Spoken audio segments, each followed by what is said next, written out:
The first item on the order paper is a motion in the name of the Chief Whip of the Majority Party, the Honorable the Chief Whip.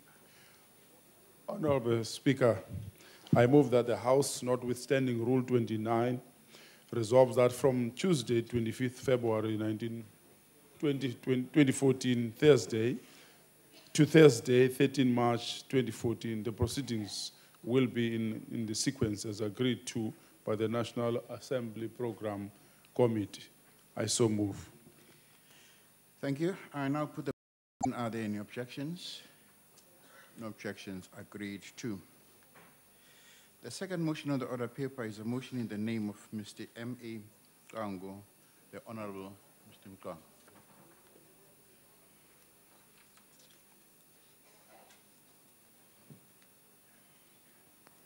The Honorable Mr. Speaker, Your Excellency, the Deputy President, Honorable Ministers and colleagues. Mr. Speaker, I move that the motion appearing under my name on the order paper be adopted. I thank you. Thank you very much. And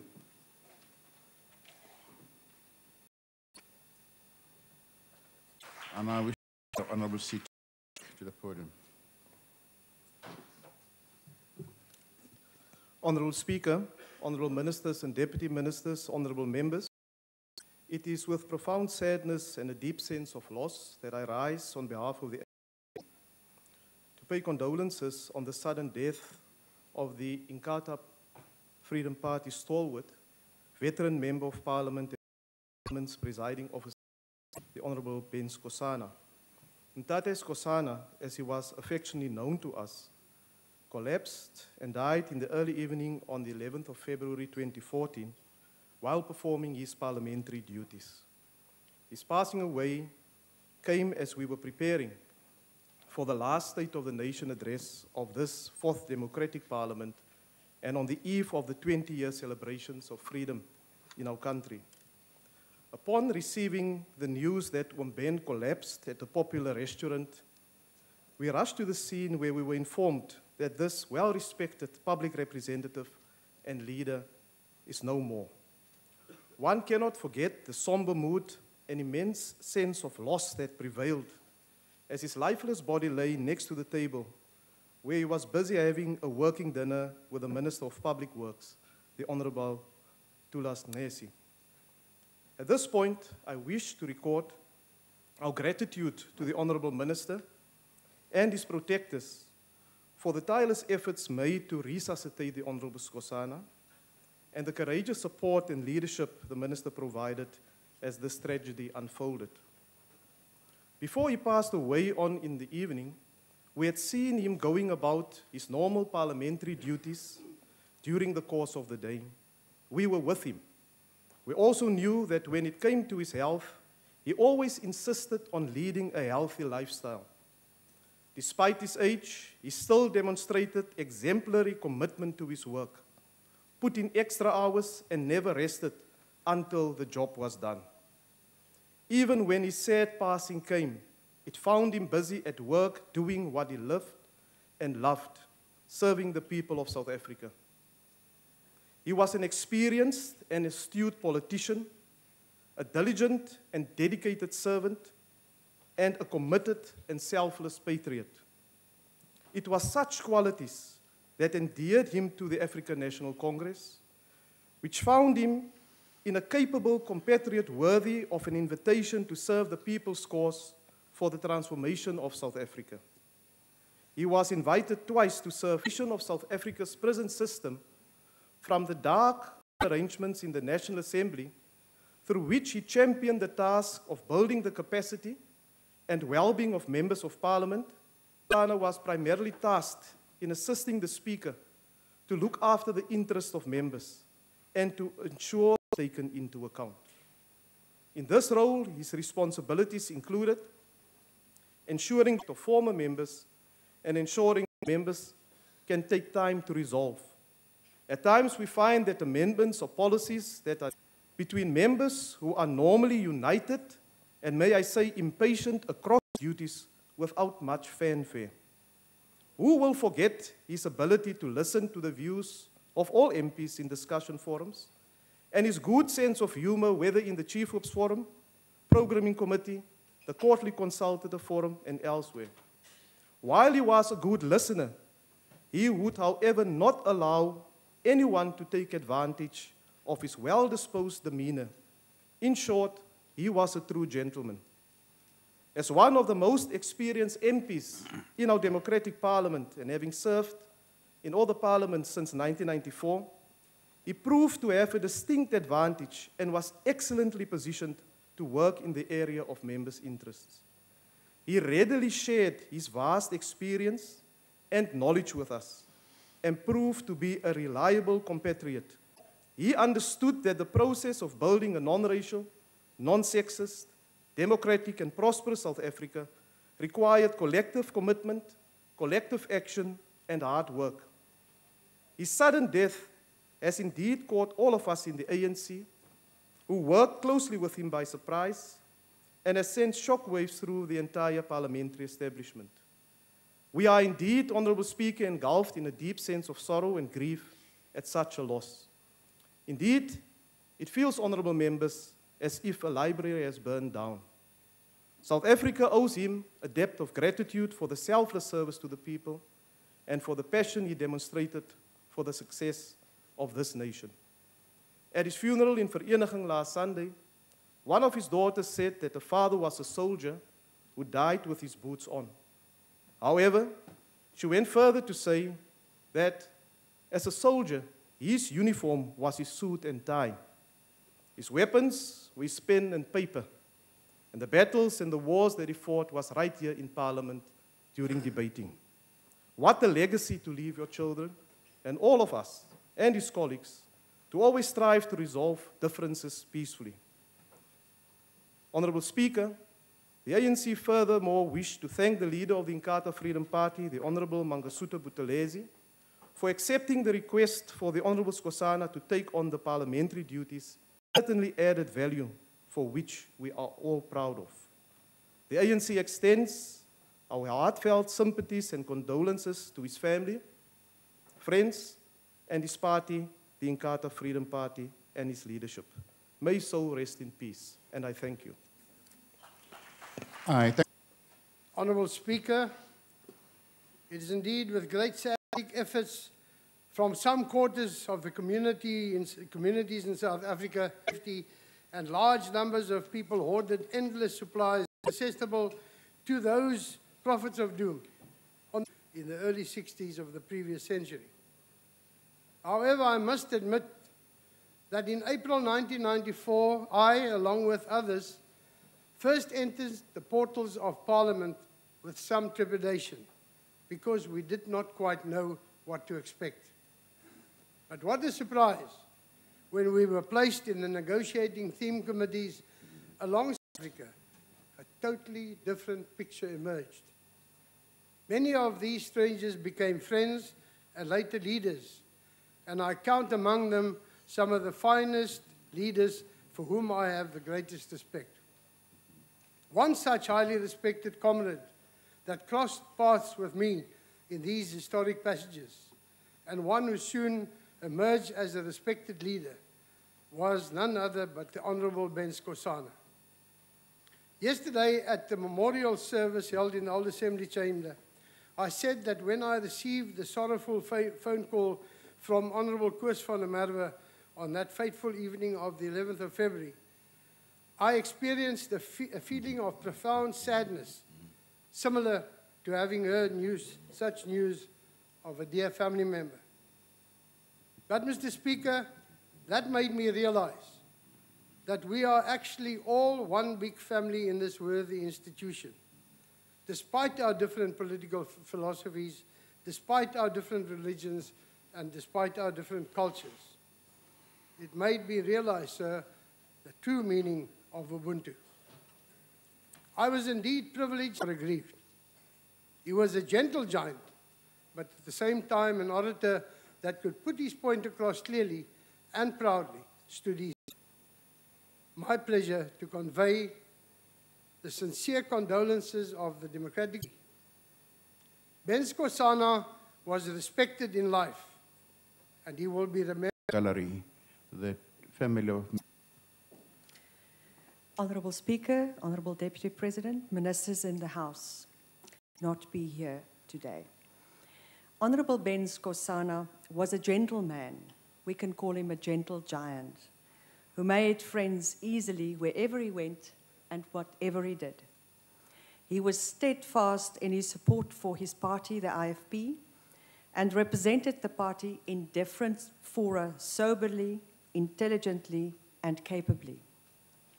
From 1994, he served as an MP, minister, and then the last part of his life as House Chairperson, where all of us also experienced his wisdom and his calmness when we were in very severe confrontational debates. Mr. Skosana studiously avoided controversy and confrontation. He followed arguments closely, and his interventions sought always to obtain clarity and to obtain a way forward. He was never easily convinced to change course, preferring to go by what had been tried and tested. For him, consistency was very important. He pushed nobody and never allowed anyone to push him. He knew his mind and he followed his convictions faithfully. Those of us who worked closely with him in different meetings in that very businesslike and direct. However, he did not tolerate fools easily. In committees of Parliament, on forward. Although he did not like people to digress or argue incessantly, he preferred to steer a meeting to ensure that his modesty was known to everyone. He was always a team player. He never pushed himself and never vaunted his achievements. If anything, he underplayed his successes and generally disclosed little about his personal life. Although he was a public figure, he was also a very private man. Born in Sharpeville on 7 May 1947, he naturally absorbed much of the political turmoil of the area and the time. When he had completed his schooling, he trained as a teacher at the Wilberforce Training College, and then he went to Canada to study further. From there, he proceeded to study from the BSc and MSc in International Affairs with a specific Western University in the United States. The Honourable Buthelezi valued his colleague Ben Skosana for his insights, also on international matters.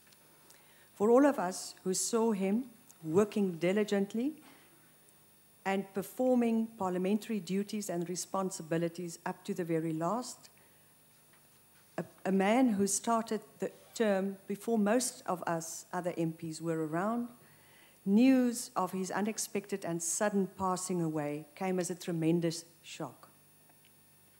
To the Honourable Prince Buthelezi, his colleagues and his friends, and most importantly, his family, we extend our heartfelt condolences. The IFP was privileged to have among them a man of his singular goodness who made friends of all and enemy of no one. He did his duties ably and he served South Africa most capably.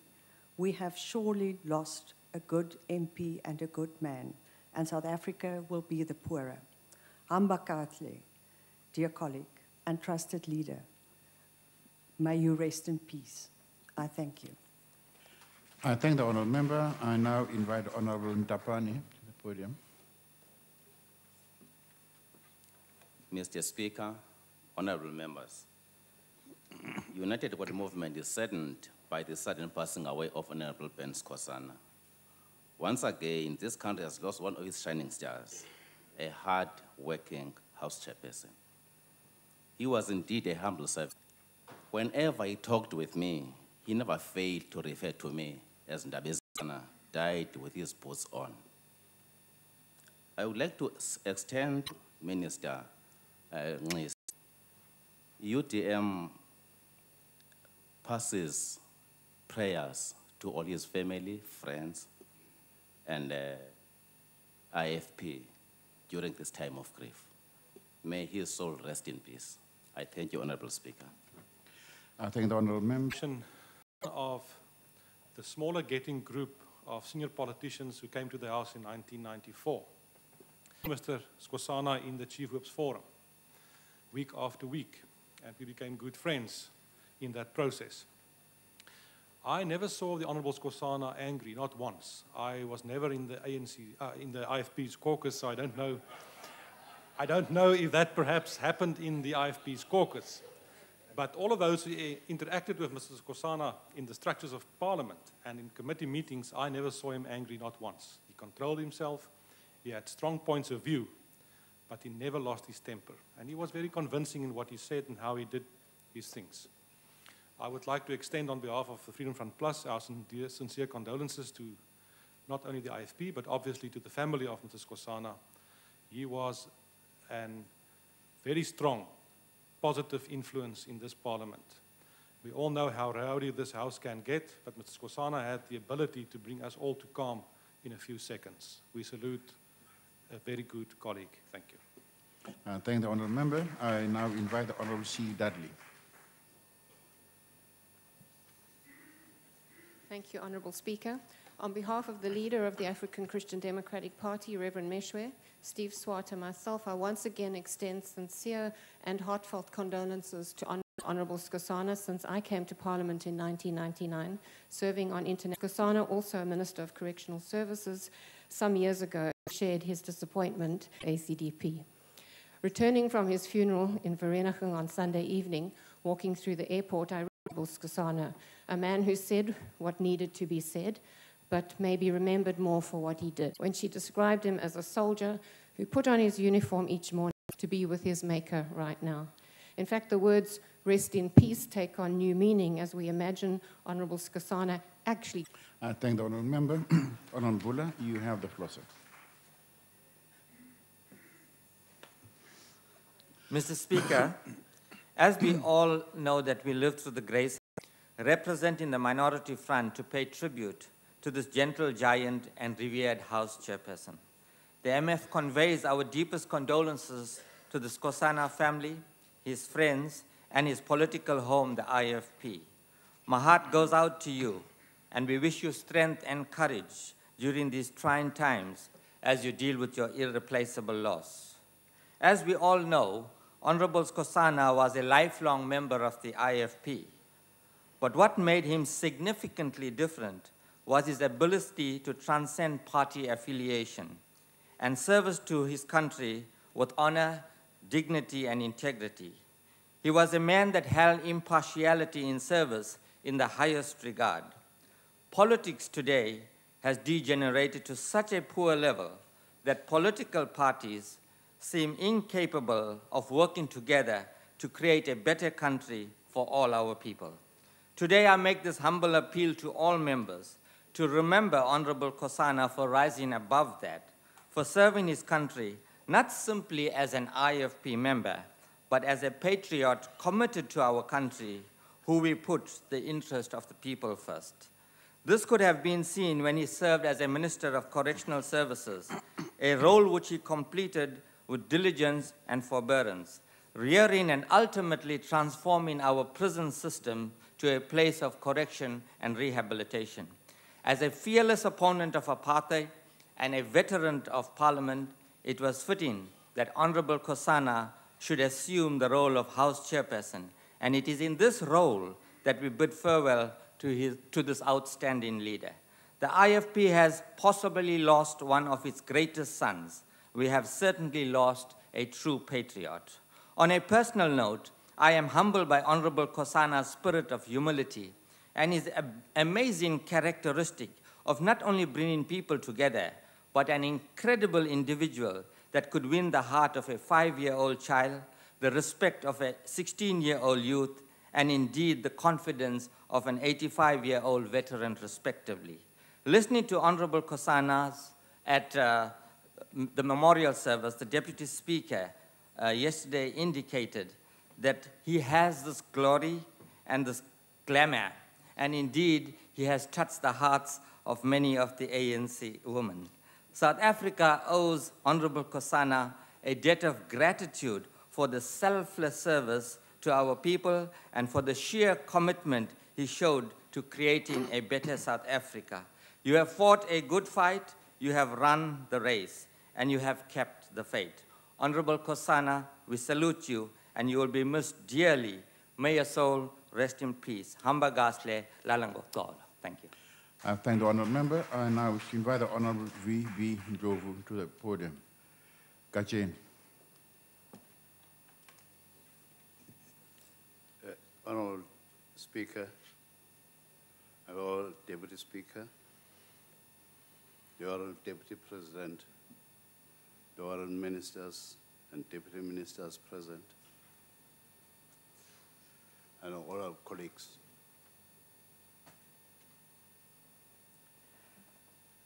I just came here to do a vote of thanks on behalf of the family. One, I want to dedicate our vote of thanks to Mr. Tulas Ngwesi, the Minister of Public Works, and Mrs. Oliphant, Minister of Labor, for the diligent work they did on that day. Secondly, I want to devote my thanks to the restaurant where everything happened, and the staff of the restaurant where everything happened. Thirdly, I want to dedicate this vote of thanks to the Speaker and the Deputy Speaker and all members of Parliament and the staff of Parliament for what they did immediately after they heard about Mr. Skosana's demise. Firstly, to all ministers and deputy ministers and all members of this House for attending the funeral and even attending the memorial service yesterday of Mr. Ben Skosana. Fifthly, to the Deputy President for all he has done in order to honor the life of Mr. Skosana. Sixthly, to His Excellency the President of the country for declaring the funeral as provincial state funeral, and the Honorable Premier of Gauteng, Nomvula Nongonyana, for making sure that the funeral takes place in a smooth running place at Vereeniging City Hall. On behalf of the family, again, thanks goes to all parties for their kind words, kind messages of condolences that they have passed on since the demise of Mrs. Skosana up to today. For his party president and its leadership and all members of the party for what they have done to make sure that his love, his life, his everything they are remembered with will stay with us forever. Kunkosikazi neengane sikamhlanga thina ba esilendlu nathi benkathe enkululeko siphakamisa ukubonga kakhulu enganeni zakhe ukuthi nankosikazi wakhe ukuthi nomndeni wakhe ukuthi basinikele umhlanga isikhathi sokuthi sikwazi ukusebenza naye. Sibonga kakhulu konke okwenzekile. Ahambe kahle umhlanga, amukelwe uyise noyisemkhulu. Lapho la ekhona abakubo bokwazi ukulelezela njengoba thina sikhala ngemva ukuhamba kwakhe. Thank you, Honorable Speaker. Thank you. I thank the honourable member. That concludes the speakers list on this matter. I take it that there are no objections to the motion being adopted. No objections. Will members please rise to observe a moment of silence in memory of House Chairperson M. Skosana.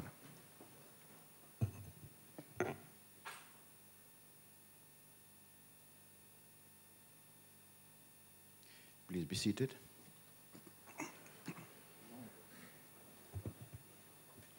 The presiding officers associate themselves with the motion.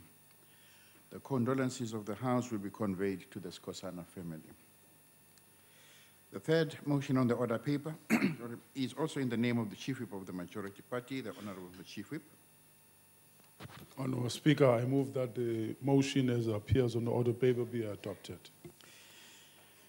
Thank you. I now wish to invite the Honorable Argus to the podium.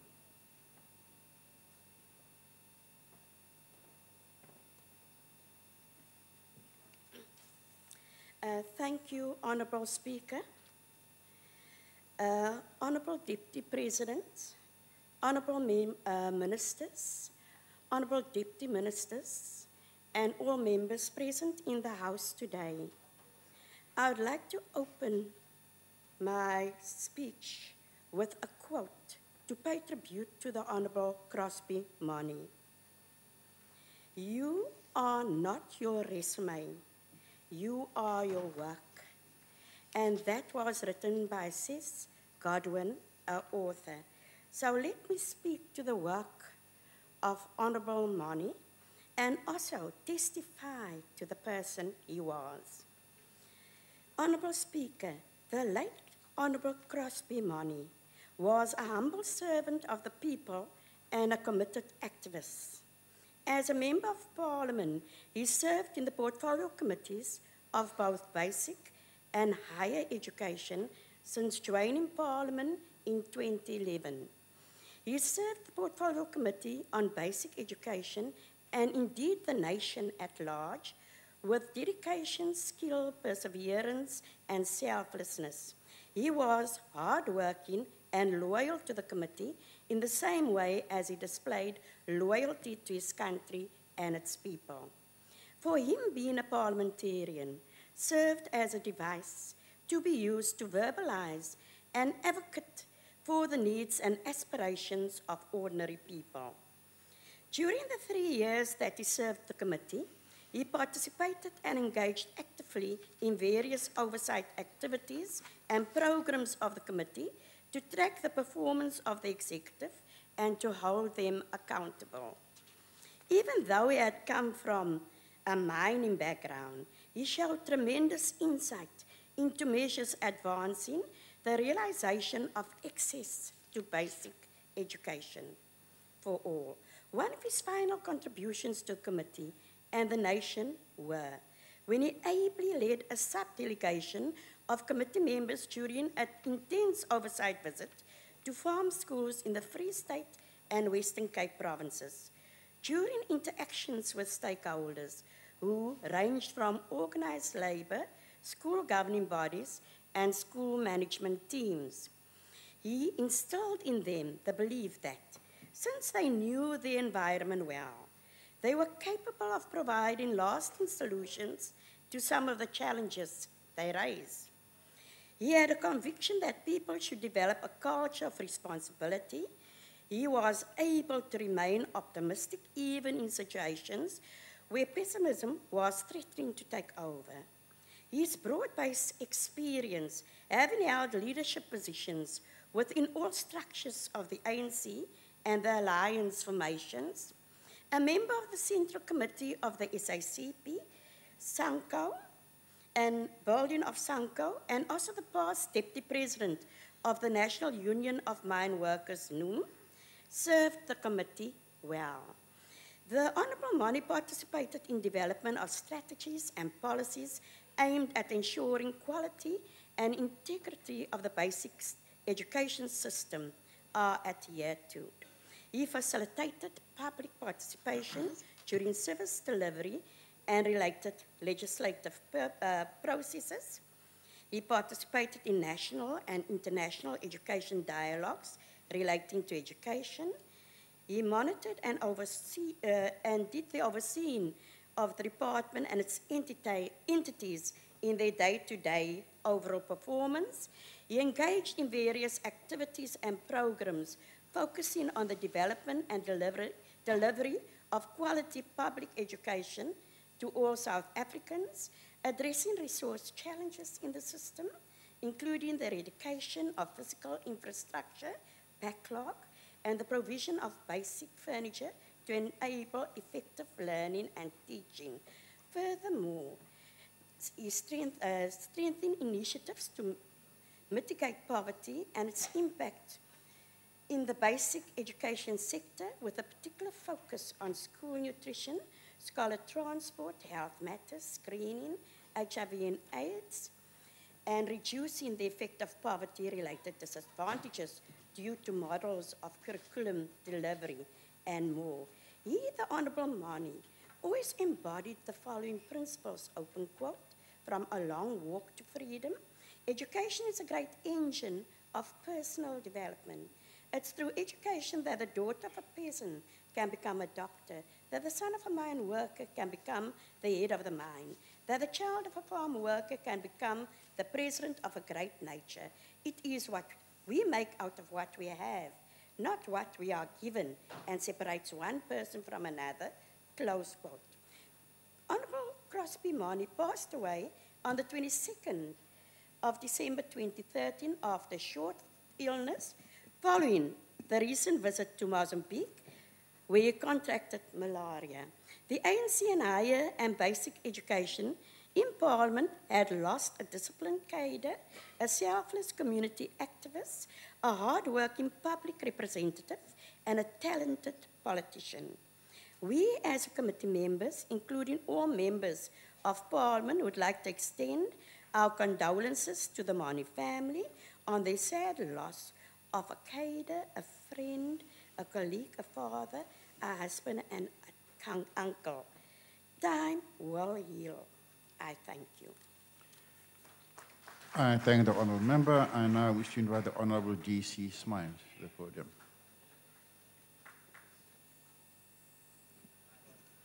Honourable Speaker, Honourable Crosby Moni passed away on Sunday, 22nd December 2013 after a short illness. On behalf of the Democratic Alliance, I would like to convey our sincerest condolences to the family of the Honourable Crosby Moni, Member of Parliament. I would also like to extend this message to his organization, the African National Congress, and the Tripartite Alliance. Honourable Moni came to Parliament in 2011, and he came here to serve in the Basic Education Portfolio Committee, as well as in the Higher Education Training Portfolio Committee. We will remember his contributions in Parliament. His contributions in Parliament were characterized by his humble but experienced approach when doing his work. Honourable Moni always asked insightful questions, and his contributions in debates were always meaningful and appreciated. Honourable Moni held several leadership positions in the Tripartite Alliance. Before he joined Parliament, he was the Deputy President of the National Union of Mine Workers, and he did that for many years. And that is why when Honourable Moni contributed in debates in the Portfolio Committee in Basic Education, he was admired for his humble but meaningful contributions. As a selfless community activist, an experienced politician and hardworking public representative for the Benoni constituency, he will be missed dearly. As a son of the Eastern Cape, Trofimwaba in particular, he also will be missed dearly. His wife, Nokwaka, 3 sons, Manyano, Nkubela, Bonga, and 2 daughters, Nonkosi and Bongeka, will also dearly miss him. Honorable Moni, hy het waarde toegevoeg in baie mense se lewens. Hy het die vrugte van die Gees gedra. Liefde, vrede, vreugde, vriendelikheid, geduld, getrouheid, goedhartigheid, nederigheid, selfbeheersing. May his soul rest in peace. Lala Ngokolo. I thank you. I thank the honourable member. I now wish to invite the honourable Madisha to the podium.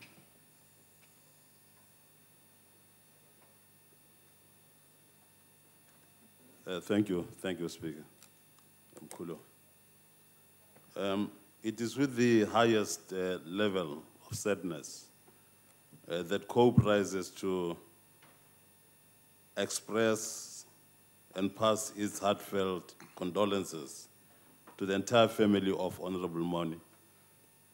We also express our condolences to the party he was both a member of and at this National Assembly to represent. Those of us with whom he served on the Education Portfolio Committee knew his commitment to hard work and to even walk an extra mile whenever such a necessity arose. I can also remember that although he became unwell health-wise, at some stage he still ensured that his being here played no second fiddle to his physical pain. It's against that background that when thousands of South Africans continue to rise to thank him for his contribution to their positive being, COPE too will rise with all of them. I, as an individual, feel even more saddened by his early departure. That because both of us served the organized working class for almost a decade through the progressive trade union movement. Although his organizational realm then was to serve the mine workers, he, through the center which was the then Trade Union Federation, helped to protect and defend the workers in the country. I must emphasize, Honorable Speaker, that he was extremely committed and he did his best through and through. He did not speak much, to the best of my knowledge, but acted more to defend the working class. We thank him dearly for his selfless contribution to the survival of the working class during our time, and we hope his soul may rest in peace. Thank you very much. I thank the honourable member, and I wish to invite the honourable Mponchan to the podium. Thank you, Honourable Speaker, Honourable President and ministers, colleagues. What words does one use to describe the man who's passing on, who have mourned and are still mourning today? One feels like bursting to song.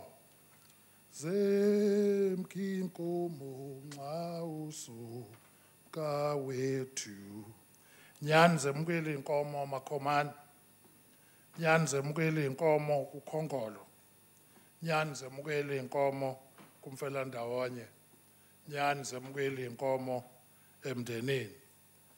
But to all of you, I say, time is the healer. In both the basic education and higher education and training portfolio committees, I learned to know Comrade Moni very well. He was a very respectful person. Not once, whenever he referred to the president of the country, did he utter the word Mr. Zuma, he always referred to him, Msholozi.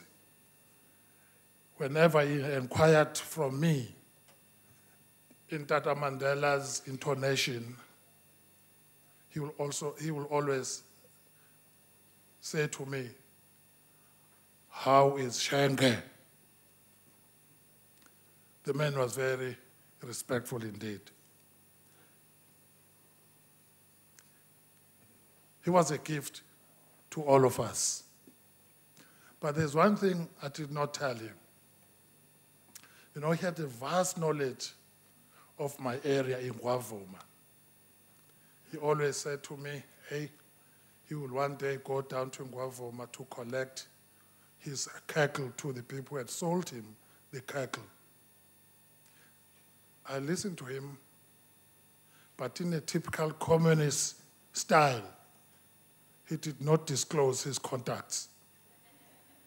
But I was starting to be threatened by this man. I never told him, because I felt this man was starting to erode my electoral support in that area.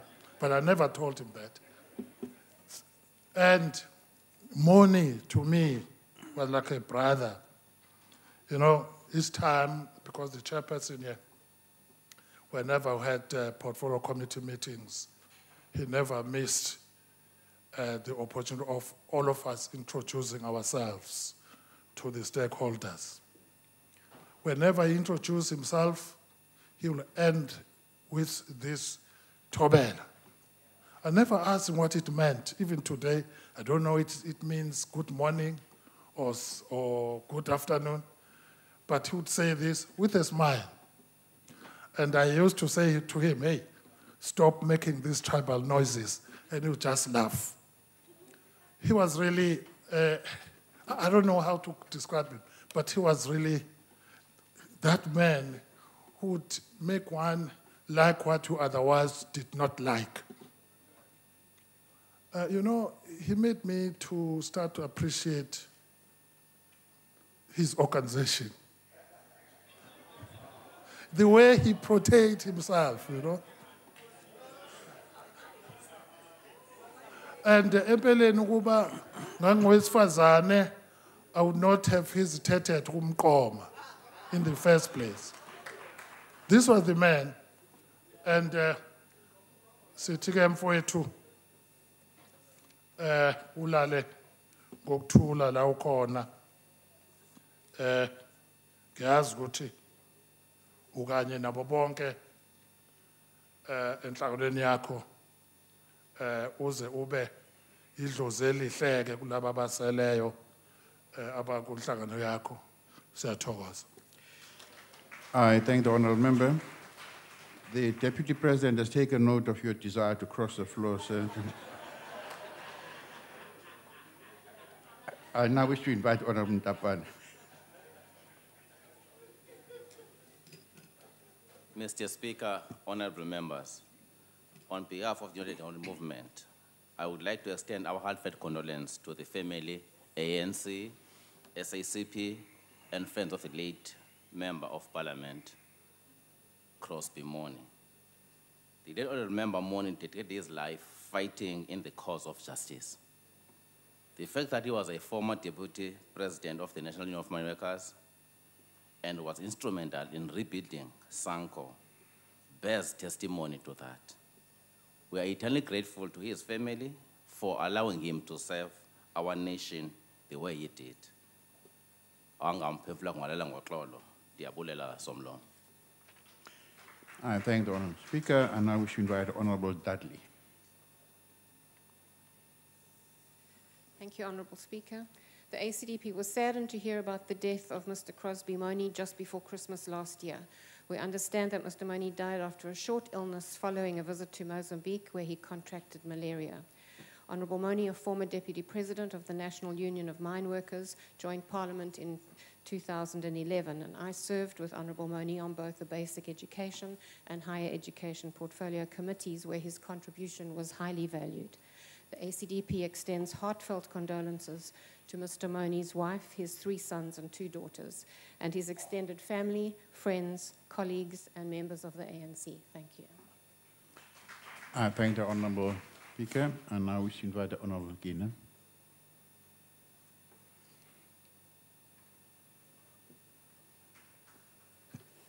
Thank you very much, Honourable Speaker, Honourable Deputy President, Ministers, Honourable Members. Today you are speaking of Honourable Moni. There are a few things that I would love to say about Honourable Moni also. Honourable Moni was an organic intellectual. This is a person who grew up in the struggle of the working class. And we all know the character of Honourable Moni, who was ever worried about the unity of the workers in the country, knowing that very well that they are the ones shaping the country. The unity that Honourable Moni had fought while still leading in the labour movement, we saw it exactly. He came with it to our portfolio committees, both basic and higher education. This man was a unifier. This man could, he connected to the committee, opposition, ANC, and whatever. All of us, we could connect, and we can connect to Moni, to Honourable Moni in a very easy way. Honourable Moni has distinct character. We know as he grew up, he was an immigrant worker. Honourable Moni, most of the time, he spent in Mpumalanga and in Johannesburg, but we saw a person who has never distanced himself from where he comes from the origins of the villages of Icofimvaba. That was even, Honourable Speaker, attested to during his funeral, where everyone in Icofimvaba was saying, we have lost and we don't know who is going to help us the way Honourable Moni was helping us. As we are speaking, people in Icofimvaba, through the works of Moni, through the works of the ruling party, they go to the wall, bakutshela kahle ukuthi sicofa ubonda kuphuma ugesi through the works of Honourable Moni. Bakutshela kahle ukuthi we have got schools in our villages through the works of Honourable Moni. We have got a running water through the works of Honourable Moni. Indeed, Honourable Moni was one of the exemplary leaders that we have in our movement, and we're just going to miss Honourable Moni. In the committee, Honourable Moni always gave guidance. Honourable Moni was a good listener whom could not speak anyhow. You knew very well that Honourable Moni will listen to you all speaking, then at the end, he will come up with a very intelligent idea and give guidance to the committee. I think that is why we hear even the opposition side talking of Moni as an exemplary leader, as a person that we always wanted to be very close to him, a very strict person. He was always on time, not only in Parliament, but even when you hear the track records of where Honourable Moni has led, you know that when you talk to Moni, when you gave Moni a task to do, he will be on time. He will know that he does that to the level that was expected of him. We really need people like Moni. We really need leaders like Moni. Honourable Speaker, what I would love to say again about Moni is that he hated the extremist and the popularist. Yes, he has been the leader, but you'll never see Moni coming up to the stage or ascending that podium and trying to be popular, even to the working class, even making sure that he speaks on things that our government can never be able to achieve. But to Moni, you knew very well that he was always there connecting the working class and also the government, knowing exactly where we want to take our country forward.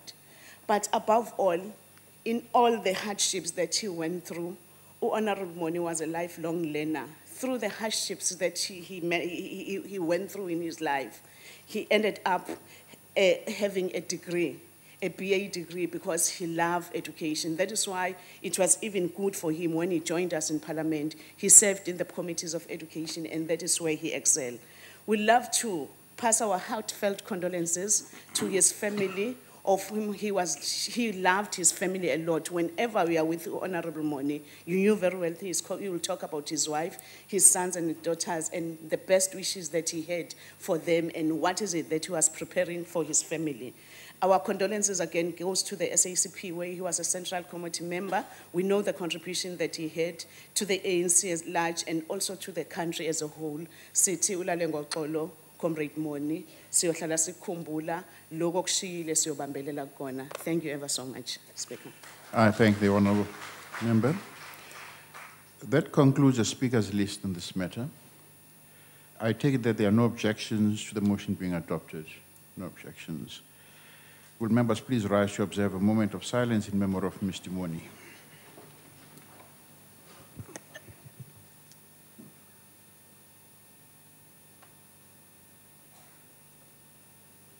Please be seated.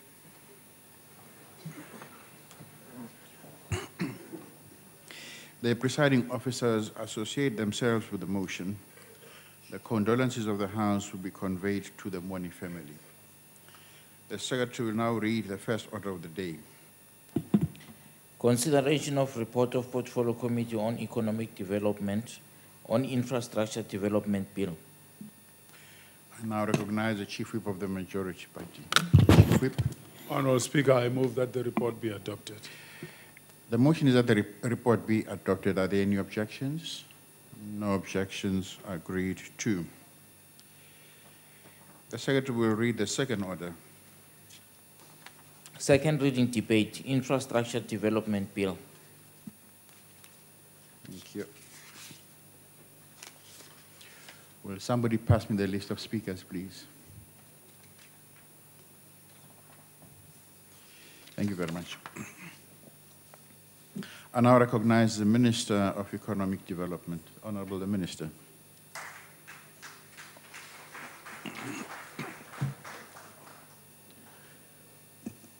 Honourable Speaker, Deputy President Motlanthe, honourable members.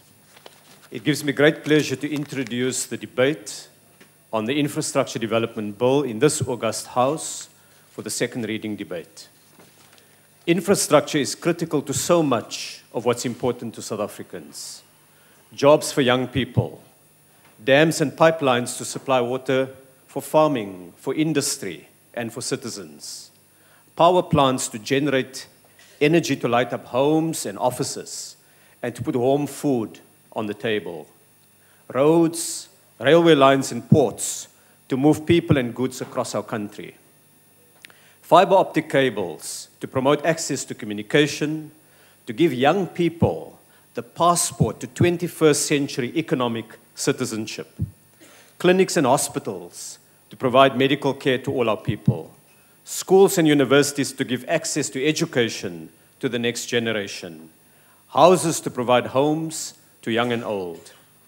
Infrastructure, honourable members, the investment in infrastructure lifts a nation. It promotes inclusive growth, decent jobs, and development.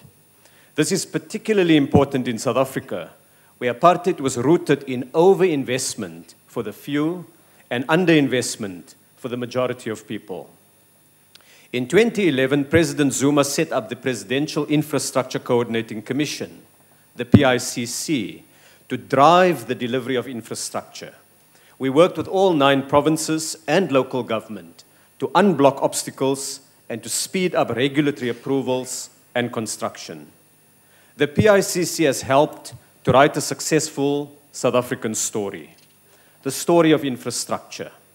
Large parts of the country has been turned into big, dusty construction sites with machines, men and women, bricks and cement, building the foundation of social inclusion and a strong economy. We met with engineers, universities, communities, business people, and organized labor. We monitored spending levels across the state. In the past 5 years, we invested 1 trillion rand in public infrastructure. Honourable members, we recognized that we cannot wait until we are a developed economy to invest heavily in infrastructure. We will become a developed economy because we invest in infrastructure and skills to the extent that we now do. 12 days ago, the President outlined to this House and to the nation what we have done, what projects were completed, what infrastructure were delivered to communities. As we celebrate our successes, we also identified where we need to do more, where we have not sufficiently delivered, how we can quicken the pace of delivery and improve services to our people. We distilled that experience, our strengths and our challenges, into this bill that will give legal form to the PICC and help speed up the rollout of public infrastructure. The bill recognizes the constitutionally defined powers of each sphere of government. Within that framework, honorable members, it integrates the work of all three spheres to create a consolidated regulatory process that avoids red tape, delays, and duplication. It provides the means, through guidelines, through targets and regulations, to ensure that our developmental goals are indeed achieved, of greening the economy, skilling our people, empowering black entrepreneurs and women, employing young people, industrializing our economy. The bill recognizes the importance of protecting the environment and provides for an integrated time frame for public consultation and decision-making. It identifies the full product life cycle of infrastructure, including maintenance of our physical assets. The Portfolio Committee conducted public hearings, considered all the inputs, and went through the bill word by word, strengthening it where needed. Members of the committee will no doubt share their insights and report to this august House on the proceedings. Honorable members, this is a quality product, and it's my honor to place it before the National Assembly today. I thank you. I thank the Honorable Minister. The next speaker on my list is Honorable E.M. Coleman.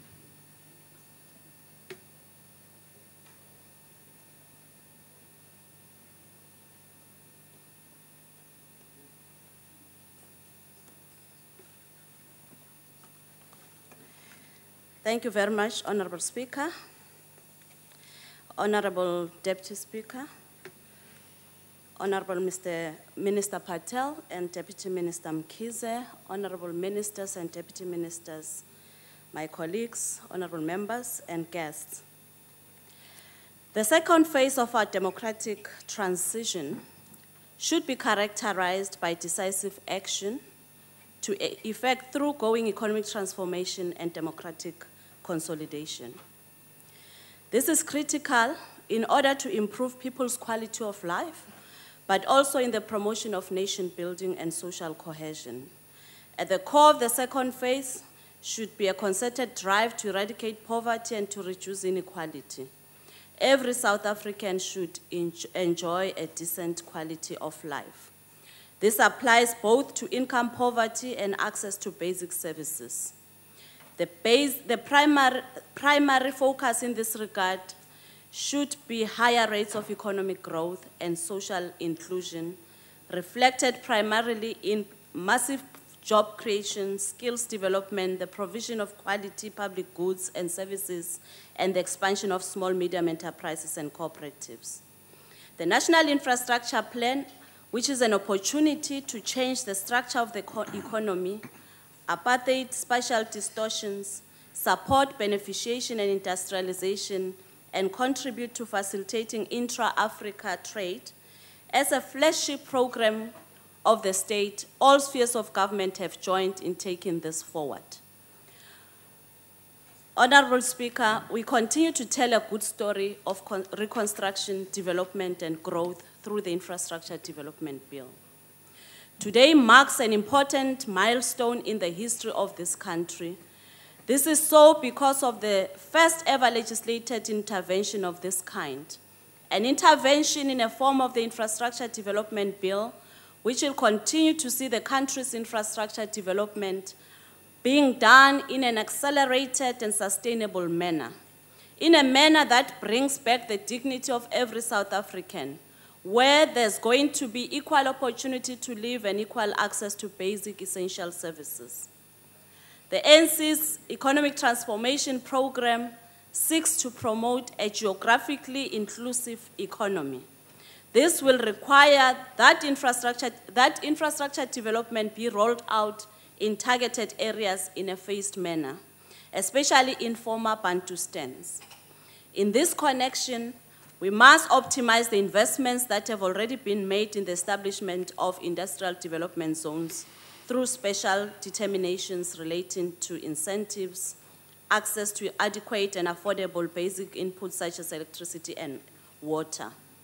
A case in point is a well-coordinated and integrated transport system which will not only develop and change the spatial patterns of the country, but also have a fundamental impact in changing the lives of rural and semi-urban communities.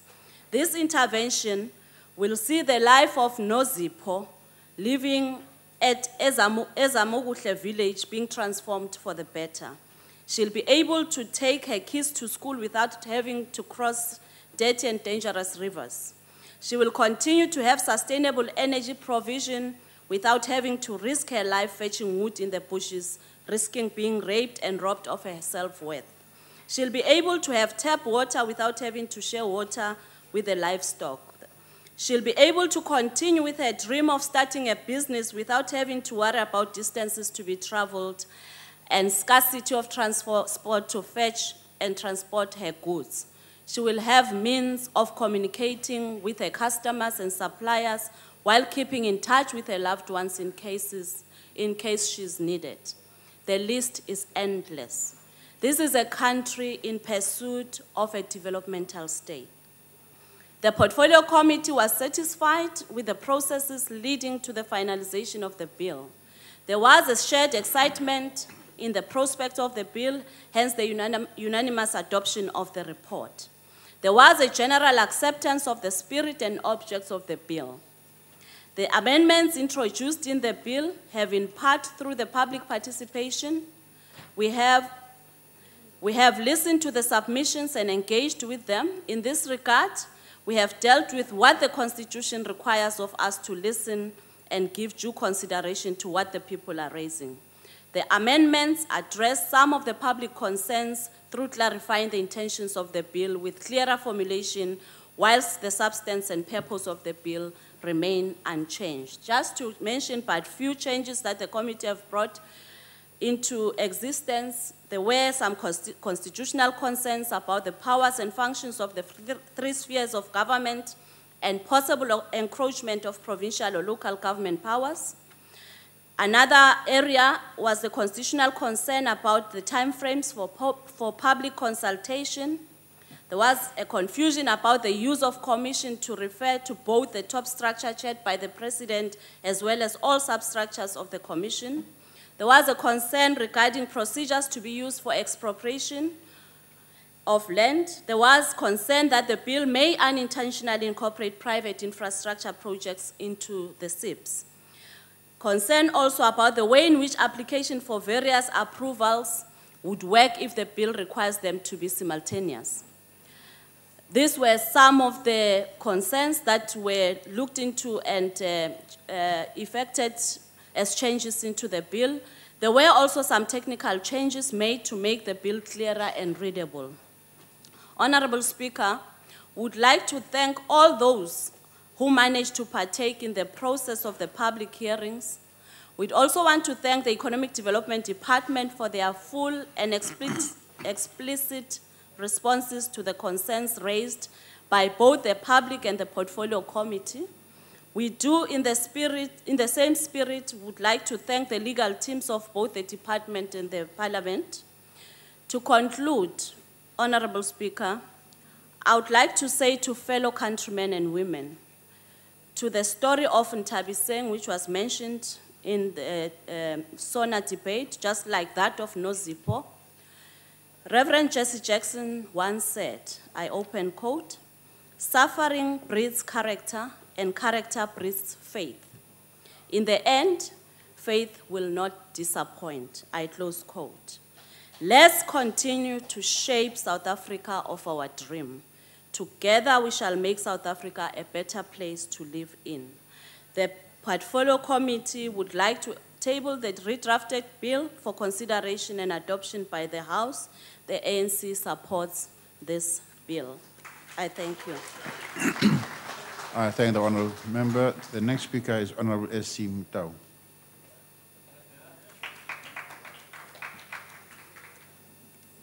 Thank you, Honorable Speaker.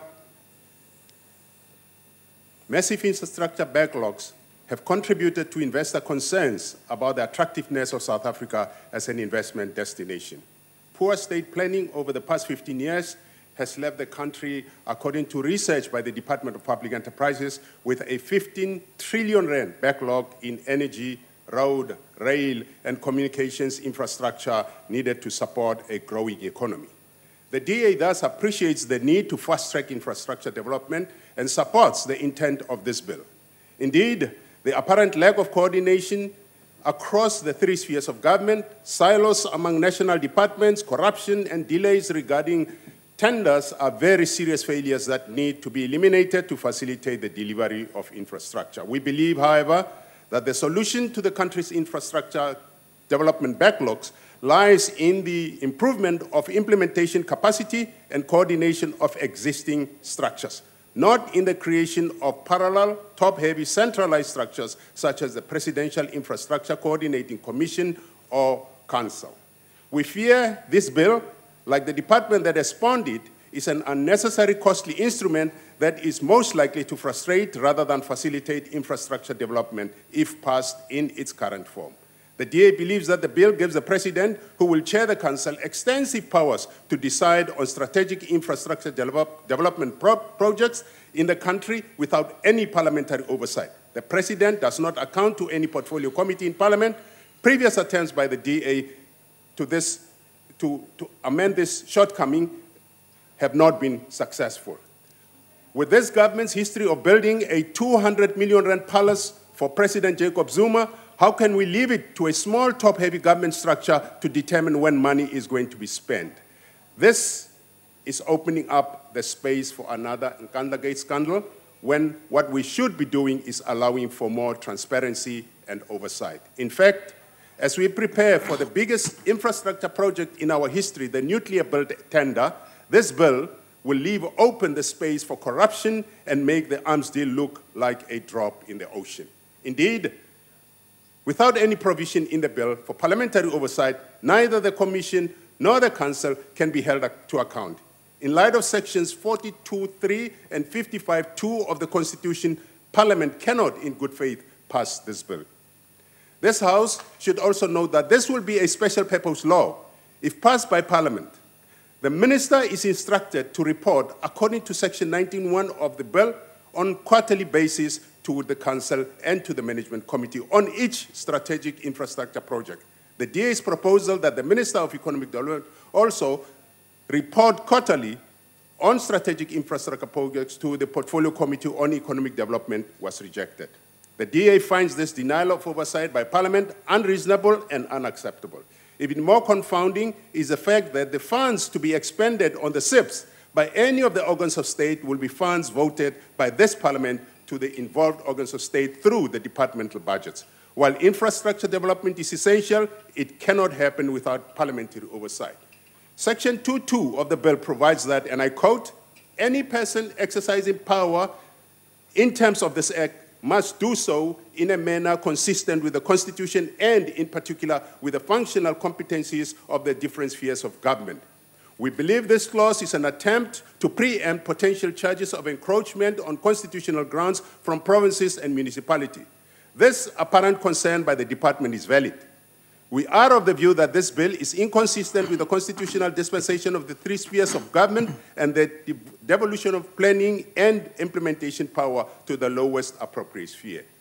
Clause 8.4a stipulates that the spatial planning and land use of an organ of state must not be in conflict with a strategic integrated project designated by the Commission. This clause removes the power of all organs of state responsible for planning in their area, municipal and provincial authorities, by directing them to ensure that future plans are not in conflict with the SIP. On the face of it, this clause appears to be unconstitutional. This provision essentially usurps the functions of municipalities and provinces in that they are limited in the scope of their planning mandate by decisions and plans that have been approved by the Commission. While we agree that the improved planning and coordination is needed with regard to infrastructure development, We believe that the bill should rather establish mechanisms to strengthen the processes at the municipal sphere rather than duplicating efforts at the national sphere through attempt at centralized planning.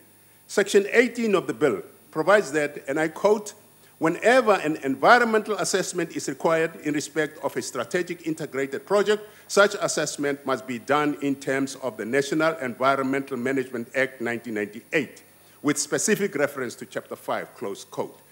This is the only reference to any environmental consideration in the bill. The bill is also silent on sustainable development, which is a constitutional imperative enacted through NEMA. The DA's proposal to include a definition of sustainable development in Section 1 under definitions was rejected. The exclusion of sustainability considerations in the bill is a very serious omission. The need for a deliberate inclusion of sustainability as a fundamental requirement is emphasized in all major national policies, including the National Development Plan. As indicated at the outset, the DA appreciates the need to fast-track infrastructure development in the country. We agree that efforts should be coordinated and integrated. However, this cannot be done at any cost. We acknowledge that environmental and related considerations should not be employed to unduly delay implementation of projects. We do not believe that the efforts to facilitate implementation of infrastructure projects should be done at the expense of parliamentary oversight. We do not believe that centralized planning is the answer. We also do not believe that this should be done at the expense of sustainable development. The DA cannot support this Nkandla bill as it stands. Thank you very much. Thank you, Speaker. The next speaker on my list is Honorable L.S. Ngonya.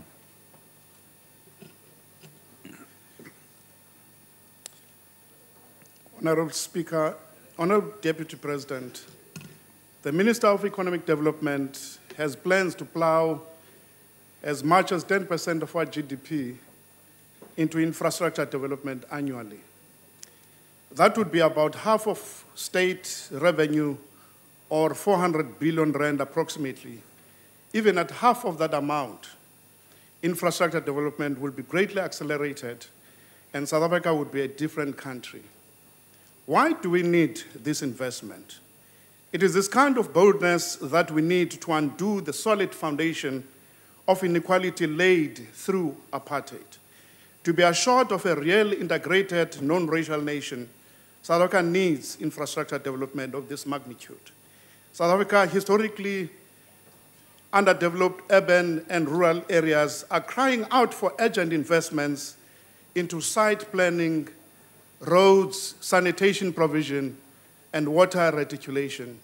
The expanded use of solar lighting and solar water heating will greatly improve the quality of people's lives with a once-off investment. As the pressure on Eskom mounts daily to meet increasing demand, it is imperative that South Africa should immediately replace street lighting countrywide with solar lighting, and all government buildings should have solar panels on their roofs. The primary purpose of the bill is to overcome lack of integration, contradictory plans, and uncoordinated development efforts, because these factors raise the cost of infrastructure creation and dampen development. The plan as a contested terrain.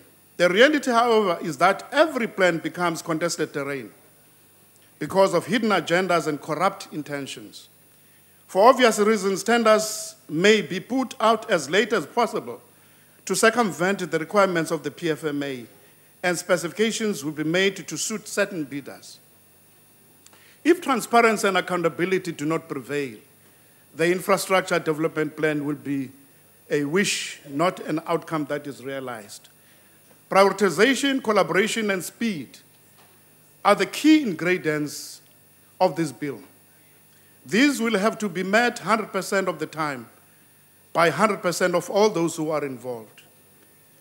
The clear timetables must accompany every infrastructure program. Running costs must be available through a real digital time clock on the internet showing percentage of work done, percentage of the budget consumed, and percentage of time taken. Without such technological data available, oversight will not occur and budget overruns will continue to plague all efforts. As there are 18 strategic integrated projects, 18 digital clocks allowing tracking by all South Africans and Parliament is needed to allow progress to be tracked in real time. Receiving annual reports, beautifully printed, but extensively written in the future tense, is counterproductive. We need to know from day to day how each SIP is progressing. We need a scrutiny plan. The National Infrastructure Plan without a thoroughly effective scrutiny plan is nothing to be excited about. The Minister, of course, is required in terms of this bill to report to the PICC, but that is business as usual, Minister, and hardly what we require. The people of our country are the ones who need to know and observe whether regional development is taking place on schedule, whether broadband is spreading rapidly across the country, and whether sanitation backlogs, among other problems, are being reduced at speed.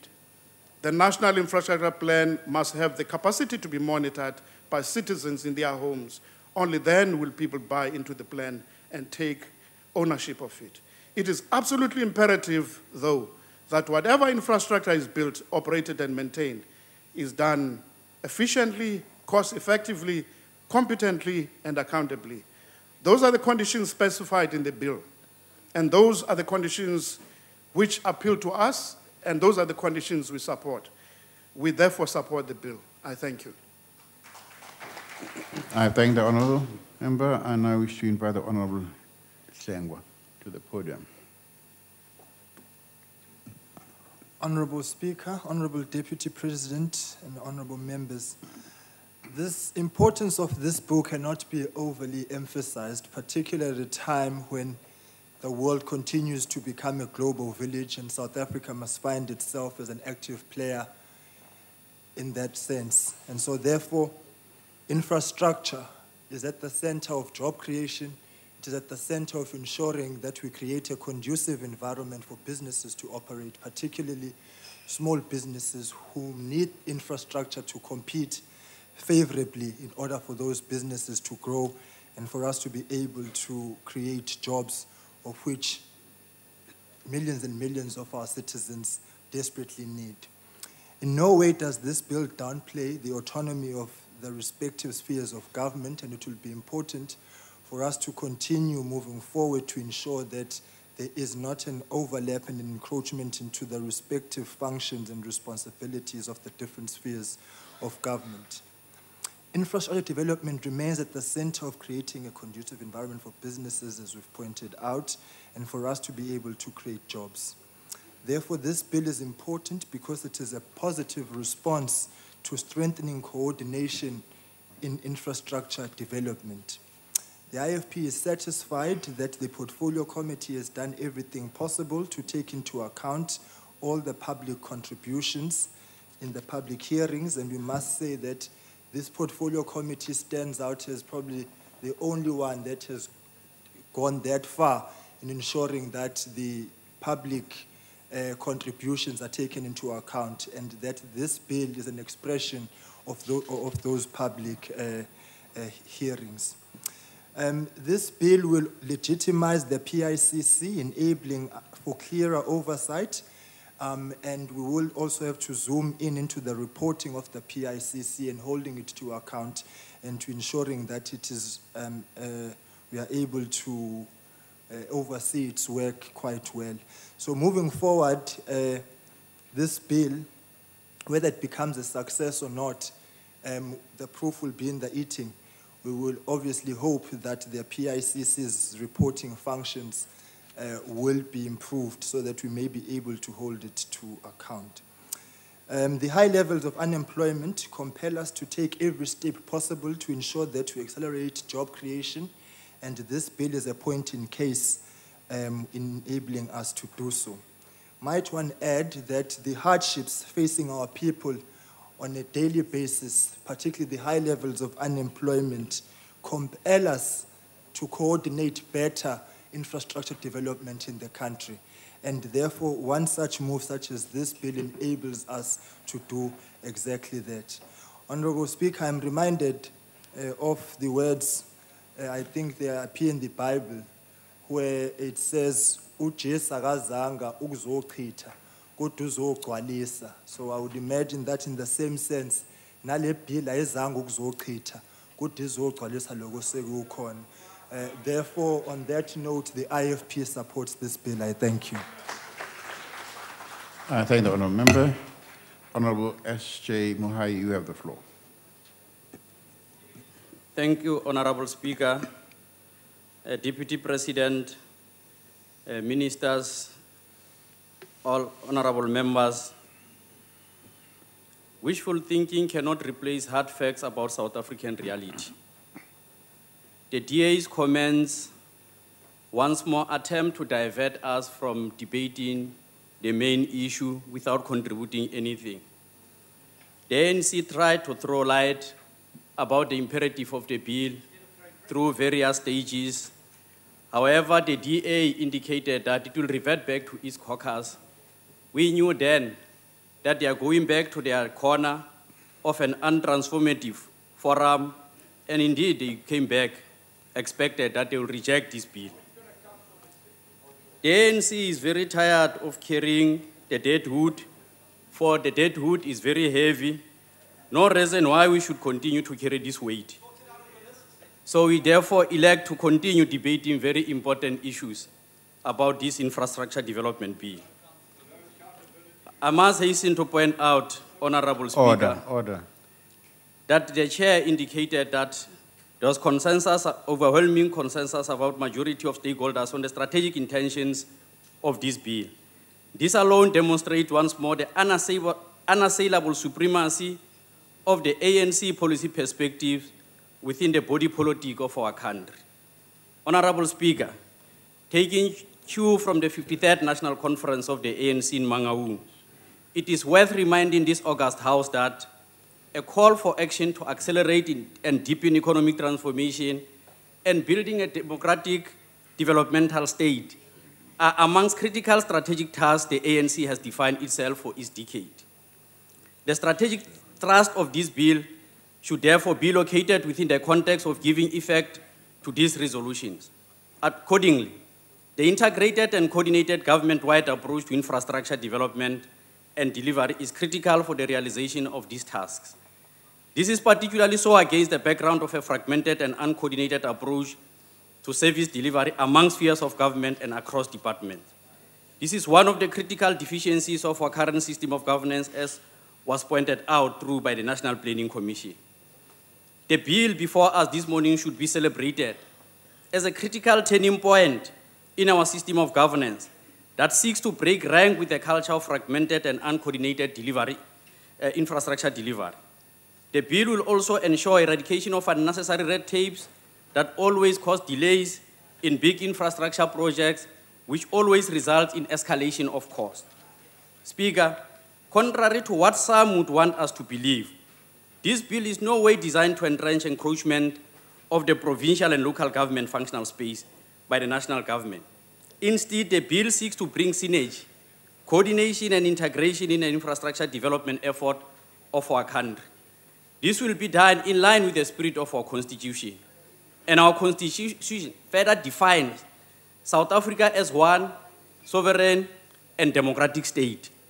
The design and conceptualization of infrastructure development bill transcends narrow confines of structures and buildings to cover skills development, entrepreneurship and communities as our national effort to move South Africa forward. Unlike many other pieces of legislation presented before this august House, the infrastructure development bill translates the best practice model of the current configuration of the Presidential Infrastructure Coordinating Commission into a coherent legislative framework. Drawing on the current best practice of existing strategic infrastructure projects, allow me to demonstrate how the infrastructure bill is going to leverage skills development, job creation, green economy as catalysts for development. Speaker, this House will certainly concede that the challenge of unemployment is not unique to South Africa, but face all modern economies. As the ANC has clearly articulated in its 2014 election manifesto, the current global economic situation has constrained the first economy from absorbing jobs. This has necessitated an imperative for focused and sustain investment in the second economy through, amongst others, expanded public works program. Using the example of Midupi project, cited during the site visit last year, August, on-site employment at the end of June 2013 was 16,006. 42% of people of Lephalale residents were employed, 70% of unskilled and semi-unskilled also from the same province, Limpopo, 53% of which was youth. Speaker, in terms of skills and entrepreneurship development, Hitachi has invested 24 million in Tlatlolong Training Center to produce 700 artisans as part of ASGISA contractual obligations, and 404 of these artisans are qualified and employed by the private sector. Overwhelming majority of these artisans are Limpopo residents, with women constituting 70%. Over the recent past, the green economy has occupied the center stage of public policy discourse and action within government with the development of series of policies and initiation of high-impact projects. As part of government investment in green economy, which includes private-public partnership, the Industrial Development Corporation has set aside 22 billion for green projects over 5 years, and further 3 billion was made available for manufacturing of green products and components. The Infrastructure Development Bill introduces a new environmental management regime with strategic environmental assessment. Unlike the current fragmented system of environmental management, with strategic environmental assessment, a balance between 3 pillars of sustainability, namely social, economic, and environmental, is improved to guarantee our sustainable future. Speaker, greening of our economy is embedded in various strategic projects with high development impact. This includes renewable energy, improved municipal infrastructure critical for waste removal, public transport, improved water supply and sanitation, electrification of households to reduce pollution from coal and wood. Honorable Speaker, for all these projects mentioned above to be success stories in our lifetime, integrated planning, coordination, implementation, monitoring and evaluation is critical. In this regard, the Infrastructure Development Bill provides this capacity. In the next 5 years, the history of our country will narrate the story of pride about our past, confidence in our future with the Infrastructure Development Bill firmly embedded in the storyline. Certainly, as we move forward day by day, month by month, year by year, our story is a story of a better South Africa than it was before 1994. This bill improves the ability of the state to manage tension between infrastructure development and environment. It opens the door for improved collaboration and communication between various sectors, while vigorously maintaining the standards set in our laws. Honorable Speaker, with these few words, on behalf of the ANC, I stand here to support the bill. Thanks. I thank the honorable member. I now invite the Honorable N. Kwankwa to the podium. All right, thank you very much. I beg your pardon. Thank you very much, Mr. Speaker. Ndifuna ukuthi kuqala yazi ubona nje Mr. Speaker ndithe xa ndijonga apha kwezinto ukuthi ukhwankwe emhlophe ndaphantsi umelwa inhliziyo. The other second thing, obviously, is that when I saw Honorable Minister Nzimande on the left-hand side of the House, I thought he had also defected to the UDM. However, my ululation was short-lived after I saw him returning to the right-hand side of the House. Mr. Speaker, Mr. Deputy President, and honorable members, few people would dispute the fact that South Africa's infrastructure deserves prioritized, properly planned, and coordinated public investment. It is also public knowledge that government has, over the past couple of years, spent billions of rands on infrastructure development. With this in mind, it therefore follows that measures such as the Infrastructure Development Bill be taken in order to ensure that taxpayers get maximum value for the money spent on infrastructure development. Yes. This is because the UDM believes that the coordination of well-targeted strategic public infrastructure development is critical for the proper functioning of the economy. We also believe that infrastructure development is the cornerstone of sustainable social and economic development. Kodwa ke mhlali ngaphambili somlomo ukuze zikwazi ukwenzeka izinto ngendlela eyiyo, i-transparency ne-accountability is very important. Otherwise, sizawuthi le nto besizama uyi-adressa urhulumente, for example, oqiniseka ukuthi there's proper coordination, there's proper planning. If there's no transparency, the whole exercise defeats its purpose. The other very important issue is that there are parts of the country where people are desperate for infrastructure development and maintenance. And we therefore hope as the United Democratic Movement that the emphasis on strategic integrated projects will not result in the neglect of the need to address past infrastructure imbalances and backlogs in previously disadvantaged communities. Enye into endifuna uyicacisa inye into yoba nanku urhulumente esithi sifuna indlela engcono ukwenza izinto. KwaXhosa ke kudla ngothi umuntu xa ecela indlela okwenza into umnika intambo ukuze akwazi uzixhoma. Umxhase. Azathi uba kenzanga laa nto bethethe ngayo uqala uthi ke ngoku ngubholela ecaleni. The United Democratic Movement supports the bill. Ndiyabulela. I thank the honourable member, and I wish to invite the Honourable G.R. Zutesi to the podium.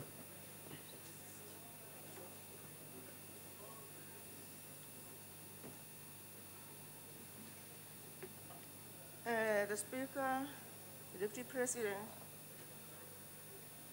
all members in the House. Why infrastructure is vital for South Africa.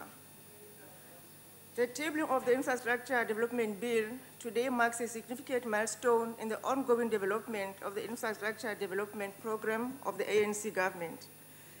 The infrastructure program is one of the biggest on the continent of Africa, and as such, requires the necessary legislative underpinning to ensure its success. Infrastructure development is a core priority over the next 5 years for the ANC government. Planned levels of investment in public sector infrastructure must be sustained, and the public and private sector must be encouraged to increase efforts in this direction. Given the size of the infrastructure program and the 18 strategic integrated projects in the 23 economically poorest districts, it holds the potential for unlocking local economic development in these districts and, in turn, job creation and skills development. The focus areas of infrastructure development include energy, water and sanitation, educational infrastructure, urban integration, transport and logistics, rural and agro-logistics, industrial infrastructure, health, information and communication technologies, including broadband rollout, and unlocking mineral wealth. The infrastructure is a key jobs driver whose development supports other job drivers such as mining and beneficiation, manufacturing, agriculture and agro-processing, tourism, the green economy, and African regional economic integration. Infrastructure development and its related investment, both through the budget, private sector, and foreign investment, must be encouraged through economic policy instruments to remain robust and targeted to shape inclusive and dynamic economic growth of our country.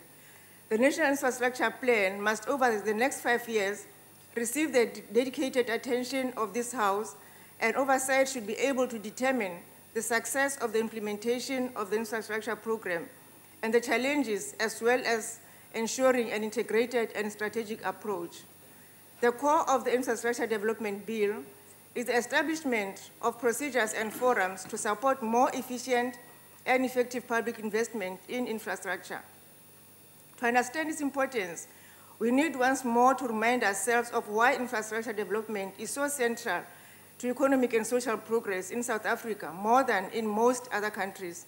In the mid-1990s, only 3 million African households had running water on site, 2 million used electricity for cooking, and only 2 million had flush toilets. That means that less than half of all households had access to these services. Similar backlogs existed for roads, schools, clinics, and all forms of public investment, with the worst shortfalls in the rural areas. Today, we have made great progress. For instance, as of 2012, 7 million African households have piped water on site, 6 million have flush toilet, and almost 10 million households have electricity. It follows that to build a more inclusive and equitable economy, we need to get better infrastructure to our people. Overcoming the apartheid backlogs in infrastructure was always going to be costly. At the same time, continued investment is needed to ensure that infrastructure also keeps up with the growing economy. We need to ensure reliable quality electricity, water supply, waste management, and logistics at a cost which ensures competitiveness. The result is that since 1994, the ANC government has had to focus on increasing public investment.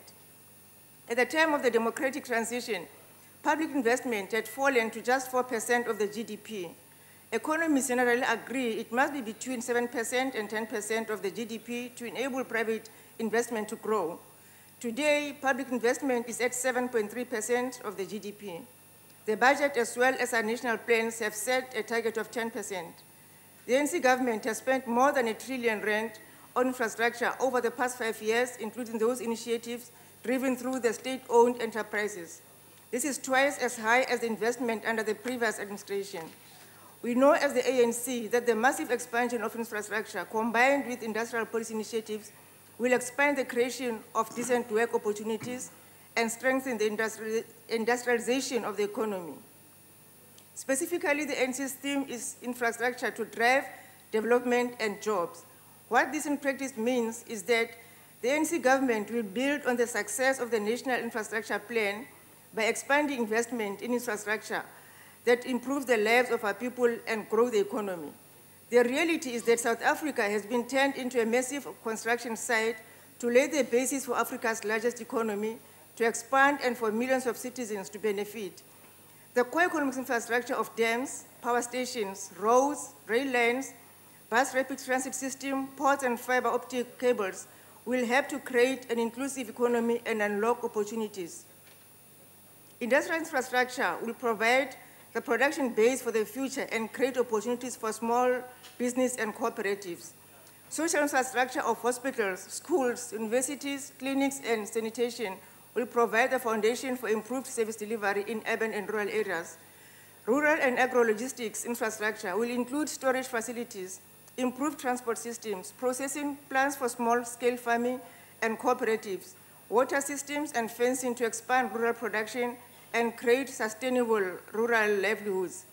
Job creation will be a priority on infrastructure programs, and special attention will be given to young people, providing an opportunity to learn, to innovate, and to work on the construction sites and in the major projects. More than 250,000 jobs will be sustained through construction, operation and maintenance of infrastructure, and manufacturing of local components for the infrastructure program. Regionally in Southern Africa, our responsibility to regional economic integration is driven by the Infrastructure Development Program and industrialization. Working together with the state-owned enterprises, development, finance, institutions, and the private sector, we are addressing infrastructural needs in Africa so as to enhance trade, economic development, and job creation across the region. In conclusion, unlocking economic opportunities and creating jobs are central to the ANC's economic program.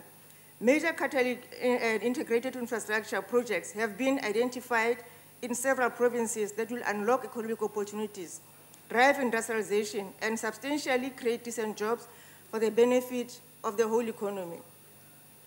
In addition, investment in infrastructure that unlocks the vast mineral wealth of the country creates jobs and supports the local beneficiation of mineral deposits for the benefit of South Africans is being taken forward. It is important to note that reasonable consultation was done through public participation and submissions. Speaker, I would like to emphasize public participation by quoting John C. Maxwell. To be a good leader, you must be able to not think of yourself, but also understand and learn from the thinking of others, close quote. That is why the ANC-led government believes in and appeals to others to cooperate. Inputs from the public participation are consolidated and some will be incorporated into decision-making. This is proven by the number of meetings and engagements between Economic Development Department and the Portfolio Committee for amendments. This is indeed the government of the people by the people. I thank you, Speaker. I thank the honourable member, and I invite the Honourable F. Bickman to the podium.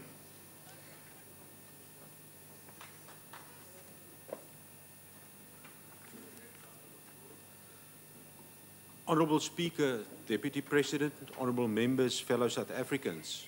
On 6 April 2000, the first President of the Democratic South Africa, President Nelson Mandela, delivered a speech entitled Africa and its Position in the World Today at the London School of Economics.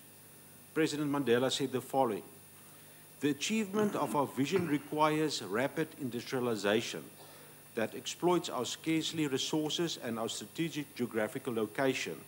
In turn, that requires massive programs for infrastructural development, for the regeneration of our cities, and for the education of our people. In the same spirit of these remarks, the current President of the Republic, President Jacob Zuma, made an undertaking during the State of the Nation address in 2012 that a bill dealing with infrastructure will be tabled before the end of the current administration's term of office. Today's debate on the bill is therefore the culmination of a process to put an appropriate legal framework for PICC and its structures in place and for the maintenance of the National Infrastructure Plan. Experience since 2011 has shown the importance of the PICC in delivering infrastructure priorities by improving planning, coordination, and monitoring. The PICC has already proven to be a critical mechanism in addressing these challenges and its role and function. Why do we need an Act of Parliament? Specifically, the bill aims to maintain and strengthen the national structures of the PICC and to clarify the role of departments and agencies in managing SIPs. Given statutory effect to the PICC and its structures, and the National Infrastructure Plan will ensure the consideration of the developmental objectives in infrastructure provision, including maximizing employment creation and local procurement, integrated rural development, youth job creation, and support for emerging enterprise. The discussions in the Portfolio Committee on Economic Development in the last 6 months contributed to this goal to ensure that there are appropriate mechanisms in place to promote accountable and responsive legislative framework. The need to regulate the PICC in a parliamentary act is testimony to the ANC's government's commitment to ensure that the roles and rules for the different role players are clearly defined and to maximize the developmental impact. Pivotal is that the bill provide for the existence of the PICC and its structures which must perform the functions as indicated in the bill. The bill is also a statutory instrument by which any approval, authorization, license, permission, or exemption required in terms of other legislation can be facilitated and expedited. Also a statutory instrument by which obstacles to the expeditious implementation of the National Infrastructure Plan can be unblocked, and generally practices and procedures which seek to ensure that infrastructure development is not merely a transactional manner. Honourable Speaker, the bill is in line with Chapter 3 of the Constitution that promotes cooperative government and the spirit encapsulated in Section 41 of the Constitution of the Republic. Namely, in the Republic, government is constituted at national, provincial, and local spheres of government which are distinctive, interdependent, and interrelated. This is evident in Section 2.2 of the bill. Any person exercising a power in terms of this Act must do so in a manner that is consistent with the Constitution and in particular with the functional competencies of the different spheres of government. Legal certainty are therefore strengthened and promoted. Furthermore, the role of departments and agencies in managing SIPs are clarified. Procedures and structures are established to minimize unnecessary delays in planning SIPs and in obtaining authorizations, permits, and licenses for the project that they incorporate. Timeframes are set out in the SIP planning process, and also the appointment of relevant ministers to chair strategic integrated processes. Honourable Speaker, a very important point, and I don't think the honourable members to the left of me understand that, in terms of the financial accountability. The Act does not change the responsibilities of accounting officers or authorities and does not change the route for fiscal flows. Line function departments and public entities will continue to receive money for specific infrastructure projects like the DWA or DOE, and these departments will continue to be accountable to Parliament for the spending of money. The Constitution provides in Section 42(1) that the National Assembly inter alia provides a national forum for the public consideration of issues and by scrutinizing and overseeing executive action. This is the task of MPs as members of oversight and portfolio committees. And of course, there is accountability by ministers in Section 92(3)(b) of the Constitution. Members of Cabinet must provide Parliament with full and regular reports concerning matters under their control. So it's untrue to say there won't be any accountability under this bill. Let us be practical. Rule 201 of the National Assembly spells out the role of portfolio committees. A portfolio committee must deal, for instance, matters of oversight of the exercise within its portfolio of national executive authority, including the implementation of legislation. Any executive organ of state falling within its portfolio, any constitutional body falling within its portfolio, and any other body or institution in respect of which oversight was assigned to. It may monitor, investigate, inquire into, and make recommendations concerning any such organ of state.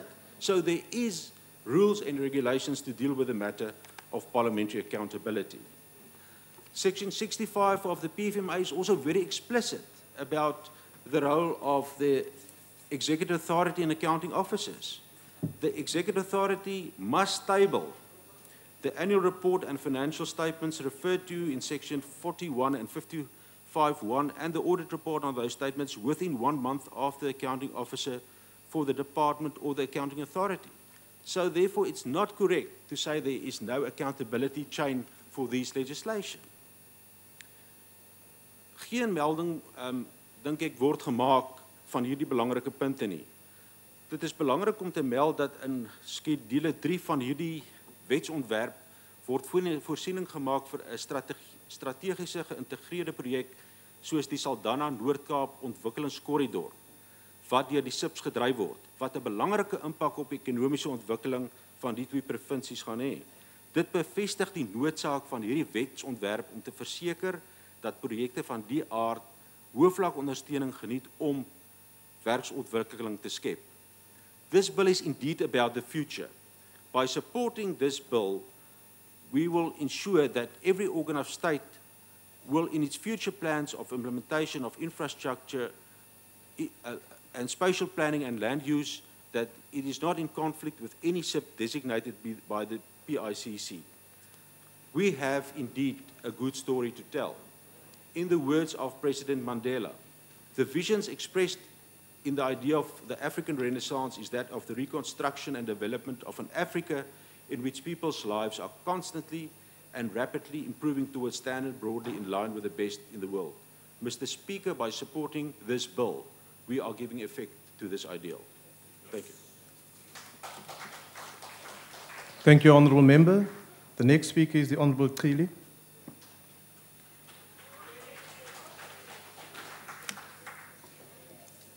Honourable House Chair, Honourable Deputy President, Honourable members, comrades, guests in the gallery. Infrastructure investment must be managed carefully to ensure both cost effectiveness and efficiency. Over the past 20 years, the ANC government has developed the necessary experience, expertise, and capacity to ensure that collaboration between the three spheres of government and the myriad of state agencies involved in infrastructure delivery is key to achieving its stated objective of building the economy, contributing to GDP and creating sustainable jobs. The complexity of agencies involved in what would appear to be relatively straightforward, like road construction, requires local government, who is responsible for planning the road, which then has to be linked appropriately to national and provincial infrastructure. Its construction and maintenance must avoid disrupting water and electricity supply, as well as telecommunications network. Here, interfacing with state-owned entities is necessary.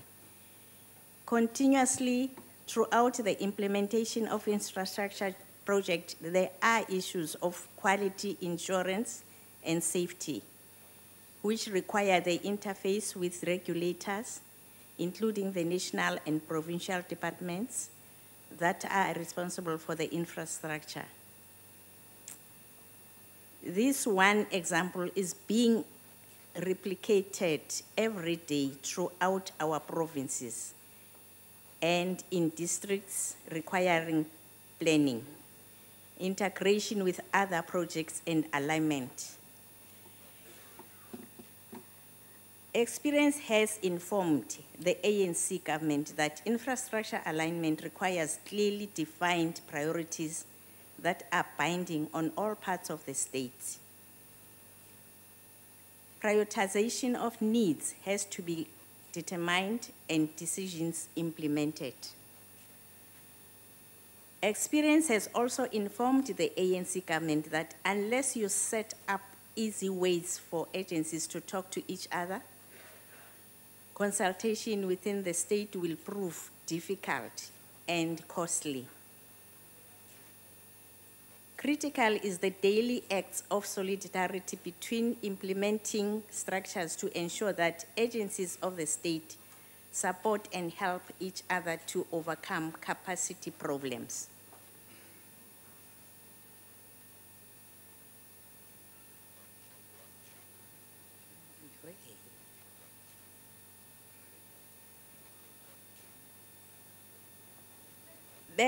The Infrastructure Development Bill provides a critical tool for managing these challenges. It is indeed an infrastructure that builds a new way of doing things within the state. The bill provides a legal mandate for the National Infrastructure Plan and the strategic infrastructure projects the plan contains. That process is crucial for setting common priorities across the state. As you will be aware, these are not rigid, detailed dictates. Rather, they provide a map for all the spheres and agencies of the state to guide their work by showing what the main priorities are and sensitizing us all to their developmental impact and imperatives. Second, the bill establishes new forums for engagement as required across the state. Again, it does not set up structures that provide for dictates from any sphere, agency, or department. Rather, as the Constitution requires, these forums aim to facilitate cooperative governance to make it easy. The key forums in this regard are the Council, combined with its EXCO and Secretariat, and the SIP Executive Forum, as well as the SIP Steering Committee. None of these structures require a significant bureaucracy. They add virtually nothing to the budget and very little to staffing levels. But they make it easy for government agencies to discuss and resolve the challenges and possible contradictions that arise in the build program. They are indeed forums and councils, places to find synergies and develop innovation solutions rather than unwieldy bureaucratic committees. The bill serves as a reminder to all state agencies that we need to act urgently to upgrade structure, infrastructure, and to ensure its developmental impact. It lays down time frames to avoid unnecessary delays and requires agencies to plan their efforts to adhere to standards in the implementation process. It also encourages local procurement, ensuring that infrastructure provision deepens, especially our capital goods industry, which is critical for long-term diversification. In this context, the bill expands the toolbox for managing the environment and expropriation processes without changing the standards set in the law. It sets a framework for increased collaboration and efficiency in achieving our common aims to improve the living standards of our people and strengthen our economy.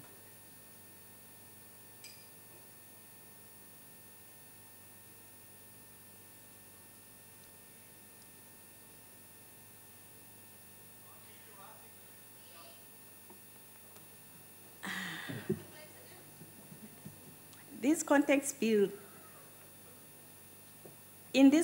the bill expands the toolbox for managing the environment and expropriation processes without changing the standards set in the law. It sets a framework of increased collaboration and efficiency in achieving our common aims to improve the living standards of our people and strengthen our economy while respecting the rights of individuals and avoiding damage to the environment.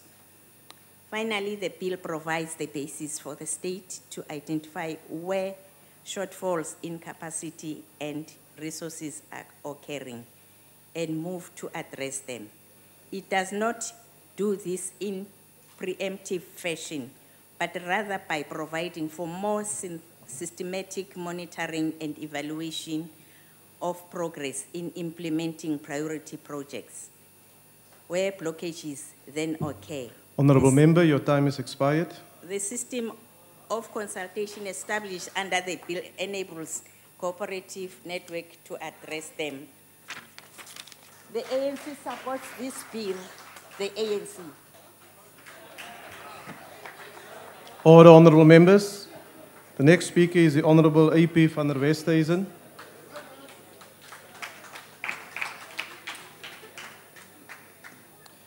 Chairperson, honourable members, earlier in this debate, Honourable Mugai found it strange that the DA first discussed this bill in caucus before deciding whether to support the bill or not. The fact that DA caucus members are allowed free debate is obviously in strong contrast to the ANC caucus. As I will point out later, the ANC representatives were clearly instructed just to accept whatever the officials presented to Parliament. It is trite knowledge that the ANC in government is struggling to spend its capital budgets.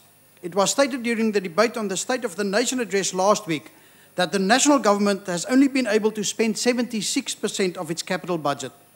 The Western Cape provincial government, however, has been able to spend almost 100% of its budget over each of the last few years. That is why it's been reported in April 2011 that the National Treasury allocated 100% of its infrastructure grant to the Western Cape, while Gauteng province only received 70% of their grant. And Treasury penalized Mpumalanga, Free State and the Northern Cape for their poor performance by only making available 55% of their respective grants. The DA in the Western Cape is currently spending more than 3 times on education infrastructure alone than what the ANC was able to achieve. The ANC's natural knee-jerk reaction to their poor performance in government is to try and fix problems by introducing more and more legislation, by centralizing control, and by the creation of further bureaucracies. In the ANC's economic textbook, this is the way to create jobs. More laws that result in unchecked centralization, however, will not ensure better infrastructure development. It will only open up the way for more corruption, which will delay key infrastructure projects and hurt the economy. In the end, it will be the unemployed that will suffer the most. The focus should be on better governance and the effective management of all infrastructure development projects. But when government does go the way of legislating, the least one would expect is proper consultation and to present Parliament with good legislation. One would have thought that Minister Patel would have urged these officials to consult and listen carefully and to engage with the various stakeholders before coming to Parliament. Yet one stakeholder after the other came to the public hearings lamenting the fact that their inputs were not taken into account during the drafting process of the bill. I must state, to the credit of the department, once confronted by strong and legitimate criticism at the public hearings, they proposed more than 100 late amendments to the original bill. The criticism included constitutional concerns regarding the encroachment of central government on the powers of provinces and on local government. It also emerged that the bill, in its original form, lacked clarity on a number of sections. This would just lead to unnecessary disputes. The resulting changes, as can be expected, only plastered over the serious defects identified by the stakeholders. This bill is the result of a misdiagnosis of the problem. It is lamentable that the committee, in its effort to push this bill through in great haste, allowed no real discussions on the issues at hand. We went straight from the responses by the department to a clause-by-clause consideration of the amended bill. The more than 100 last-minute amendments by the department were accepted without any critical discussion by the ANC members. Yet the improvements proposed by the DA were all rejected, save a few, mostly cosmetic changes. Let me cite some of our proposals which were rejected. The Democratic Alliance argued in vain that the name of the bill should be changed to one that better describes the contents and purpose of the bill, such as the Strategic Infrastructure Coordinating Bill. Our requests for the bill to include references to sustainable development were rejected. Our hopes that clear criteria would be set for the designation of strategic integrated projects and that the scope of these projects would need to be clearly defined were dashed. We have asked in vain for parliamentary oversight regarding the identification and tracking of the various strategic infrastructure projects and the actions of the Commission in general. Parliamentary oversight is the constitutional mandate, and there is no oversight over bodies which are presided by the President. As it stands, almost any expensive infrastructure project can be identified as a strategic infrastructure project. The temptation will be for the Presidential Infrastructure Coordinating Commission to just take on more and more projects as strategic infrastructure projects, some of which may be benefiting private ventures. Yet there's no indication as to which private ventures will be supported by special prioritized treatment. The possibility that certain individuals or companies may be granted special treatment, combined with a lack of objective criteria and transparency, opens this well-meant initiative up for serious abuse and corruption. Pressure to fast-track projects have far too often resulted in large-scale corruption, as we experienced, for instance, with our soccer stadiums. Each SIP identified and fast-tracked will mean that other equally important projects will be moved down the priority list. We have raised concerns about the infringement on the areas of competence of other spheres of government, leaving this bill open to constitutional challenges. The language used in this bill is quite prescriptive when it says in section 8(4)(a), every organ of state must ensure that its future planning or implementation of infrastructure or its future spatial planning and land use is not in conflict with any strategic integrated project implemented in terms of this Act. This is bizarre, especially when one considers that mining, which by nature is a temporary activity, is included in the list of designated projects to which this bill applies. It's also a pity that this bill introduces some uncertainties. For example, when it deals with the thorny issue of expropriation. It states in section 5(3), notwithstanding the provisions of the Expropriation Act, an expropriation in terms of subsection 1 may be effected by the Commission or at its request by the Minister of Public Works or by such other minister as may be determined by the Commission. This paragraph will give rise to a host of legal uncertainty, further jeopardizing the property rights of South Africans. In conclusion, while the Democratic Alliance supports the objects of the bill, we share the serious concerns expressed at the public hearings about various sections in the bill, and in particular that billions of rands will be spent without parliamentary oversight. With President Zuma's record from the arms deal to Nkandla, this is not something this Parliament should be party to. The Democratic Alliance, therefore, cannot support this bill in its current form. I thank you. Thank you, Honourable Member. The next speaker is the Honourable Mabasa.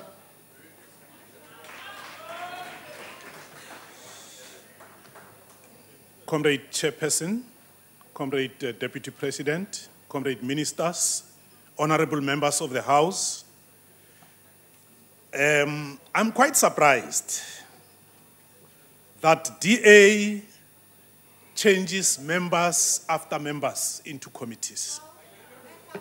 And when those new members cannot catch up with what was done, they want to blame the ANC. The bill was discussed, but DA couldn't win the discussion. It is not the fault of the ANC that the DA changed its members after members. Ntate Mutau, Honorable Mutau, together with Honorable van der Westhuizen, what you could also have said was that this bill seeks to correct the damages that were done by apartheid era. The day DA starts to confront some of those ills, that will be the type of DA which will be progressive. As long as DA speaks in such a manner that people that are listening from outside South Africa will think these are not South Africans, then you must know DA is getting more lost and more lost. And you should have realized that it is because of the apartheid that from which we come that we are correcting all these evils. When we discuss maintenance of infrastructure, we do so noting that the democratic South Africa comes from that dark era of apartheid. Different toilets for blacks and coloreds and Indians and Africans. Special toilets for whites. But of course, what came out of the toilet, it went into one pipe. It's surprising, you know. Different schools for different races. We nearly had different roads for different Honourable Chair, races. point of order, please. Order, We Honourable nearly Member. had- Honourable Mabasa, will you take your seat, please? Will you sit down, please? Yes, Honourable Member. Honourable Chair, the member is not sticking to his speech. He's talking about toilets and he's That's totally not out of order. Order, Honourable Members. That's not a point of order. Continue, Honourable Member.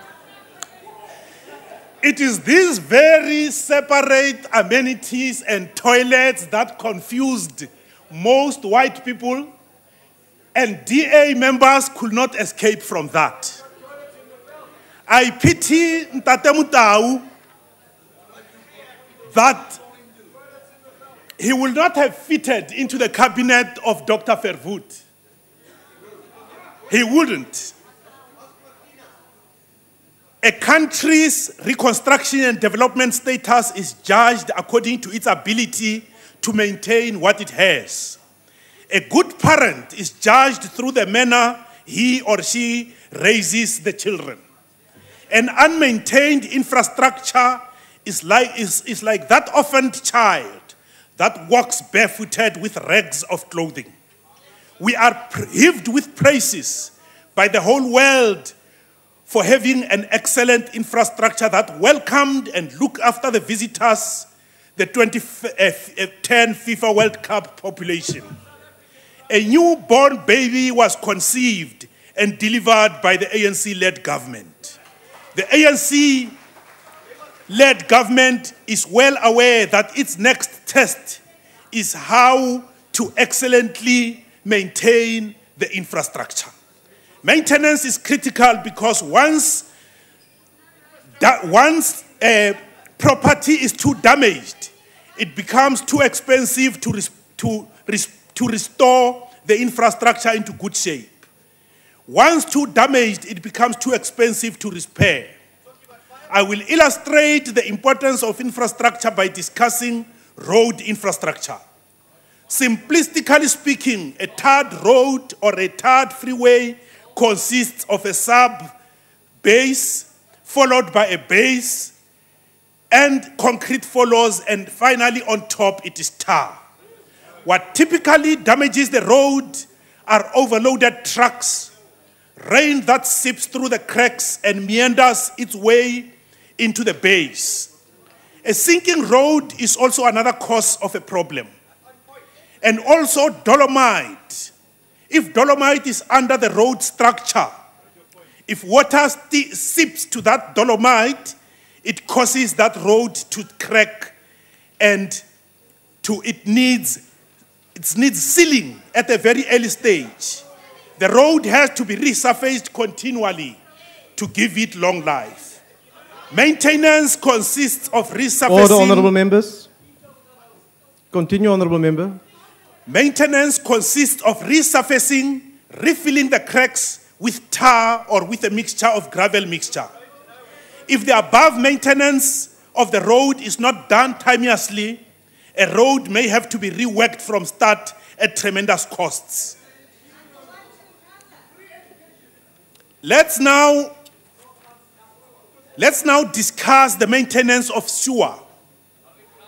I had made an inference to the sewer and to the confusion that happened during the apartheid era. But of course, the South Africa of today that belongs to all who live in it know that all the amenities belong to all of us. Constructing sewer has been too expensive. We are talking of the manholes, the pipes, the sewer dams. It is the people that must avoid throwing dead dogs into the manholes. It is the people that must avoid using manholes as dumping areas. It is the people who must stop the habit of stealing metal manhole leads for sale to scrap yards. It is the same scrap yards who must help to the police to arrest whoever comes selling scrap metal that has been stolen from leads. It is important sewer leads are maintained regularly to fill cracks as they develop along the sewer line. These cracks are sometimes caused by roots of trees and other vegetation. Regular maintenance is the answer.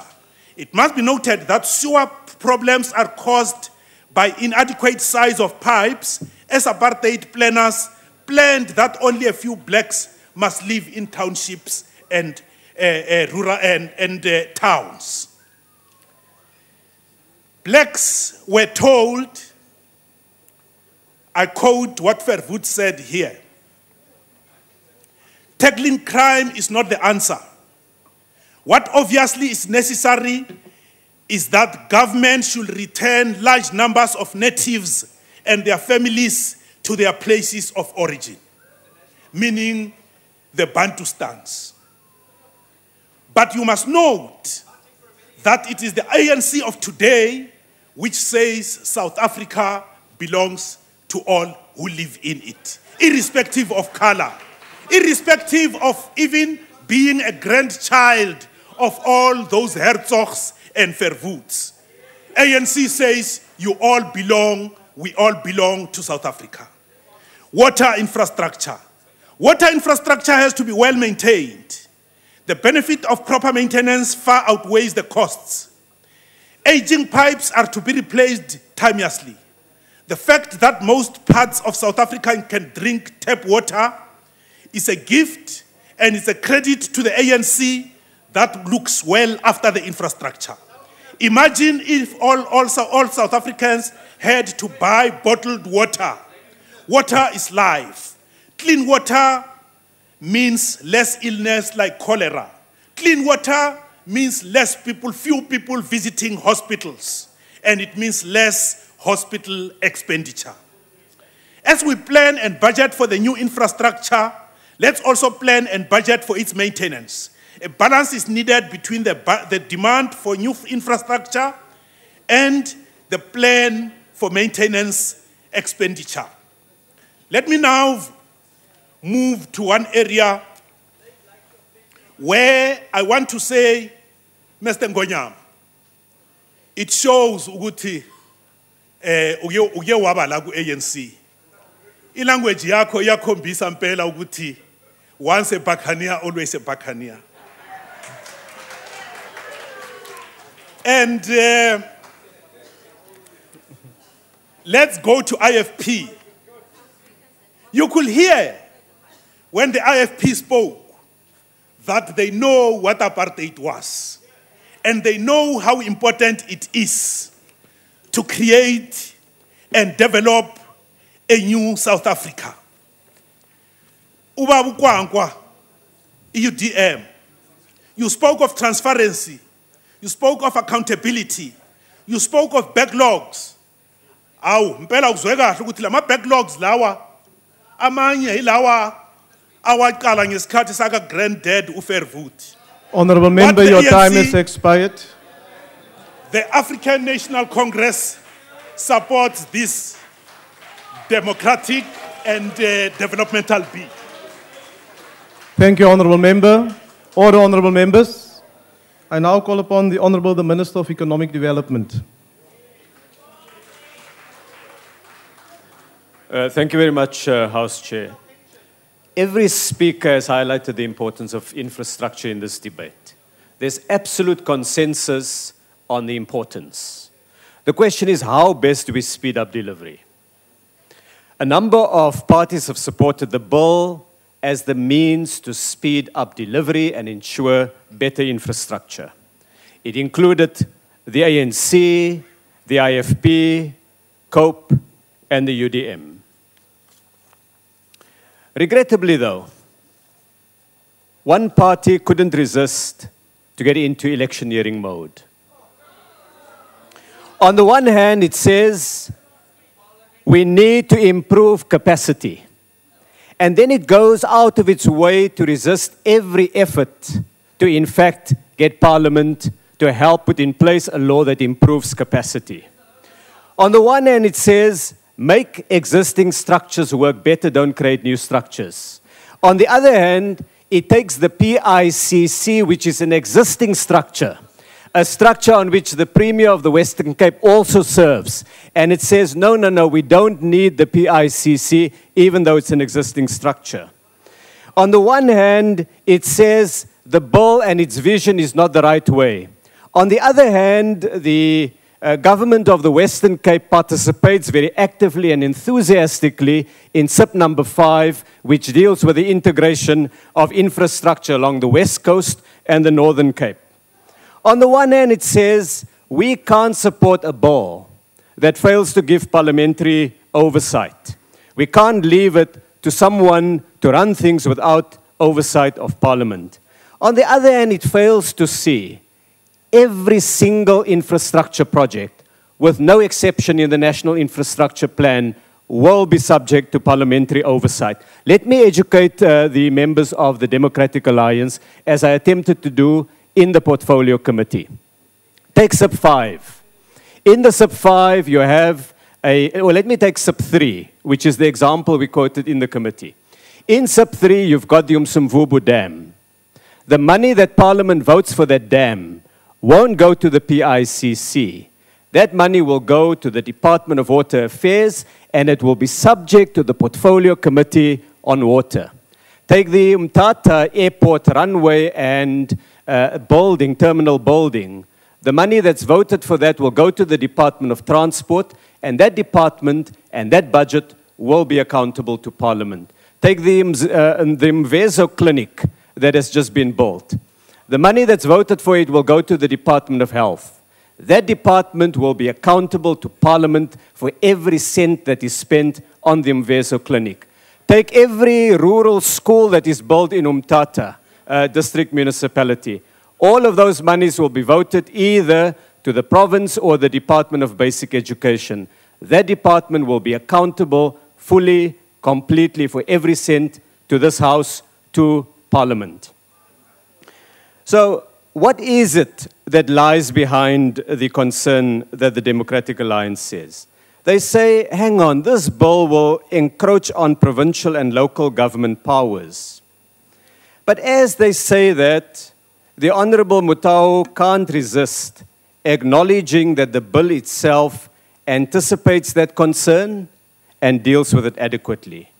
It says every person exercising a power in terms of this act must do so, quite clear language, in a manner that is consistent with the Constitution. And then it goes further and it says, and in particular, with the functional competencies of the different spheres of government. You could hardly have a more explicit, wide-ranging recognition of the powers of each sphere of government. But the bill goes further. It says, whilst we do that, we will also get the three spheres of government to work together, which talks to another constitutional principle of integrated governance, of cooperative governance. I make the point, though, that the PICC itself is not national government. The PICC in statute not at the pleasure of the President, in statute, incorporates the premiers of all 9 provinces, the mayors of all the metros, the leadership of SALGA. In other words, here we've created a forum of integrated governance. Now, it may not help an election storyline to recognize that government and the ruling party is getting infrastructure right, that there's much that we can be proud of, that people in rural areas and in urban areas are seeing the changes, and that this bill will speed it up further. It may not be convenient. Truth is not always convenient, but please recognize the truth when it stares you in the face. The DA says the bill is silent on environmental sustainability. So it dons the green cap, and it then does not see that the bill in section 18 explicitly refers to the National Environmental Management Act, the very act that addresses environmental sustainability. And the bill requires every environmental assessment to be done in terms of NEMA. The DA goes a little bit further, and they indicate through the Honourable van der Westhuizen that there had not been proper consultation. It was very interesting to see the 2 faces of the Honourable van der Westhuizen. Constructive in the committee, praising the ministry and the department in the committee, on the record, for taking into account the extensive public comments and saying it was unusually so that in their experience, this committee and the department really stretched to hear the comments that have been made. On the other hand, the other face of the Honourable van der Westhuizen, negative in plenary, acting perhaps under instruction or command of the caucus, and with an eye to an election, not with an eye to the best interests of the South African public. And to illustrate that, what is one of the telling examples that the Honourable van der Westhuizen gives? He says, you know, we are so fundamentally opposed to the bill in its current form. And Exhibit 1 that he offers is the name of the bill is wrong. The bill's name, he says, should have been Strategic Infrastructure Coordinating Bill. Wow. But instead of that, it has the name Infrastructure Development Bill. For something as cosmetic as that, Exhibit 1 is offered.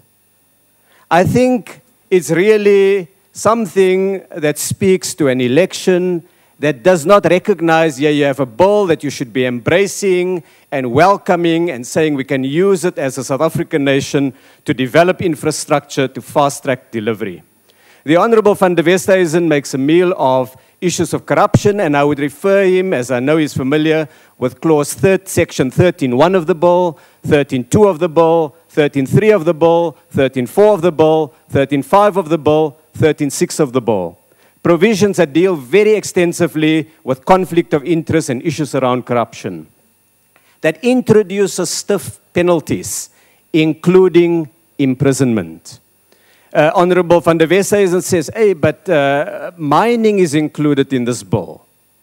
Perhaps the Honourable van der Westhuizen should accompany us on a trip where we go to a mine and we show how mining infrastructure that is offered by the state is fundamental to the private sector's capacity to sink a shaft and in fact dig out the mineral wealth beneath the soil and monetize it.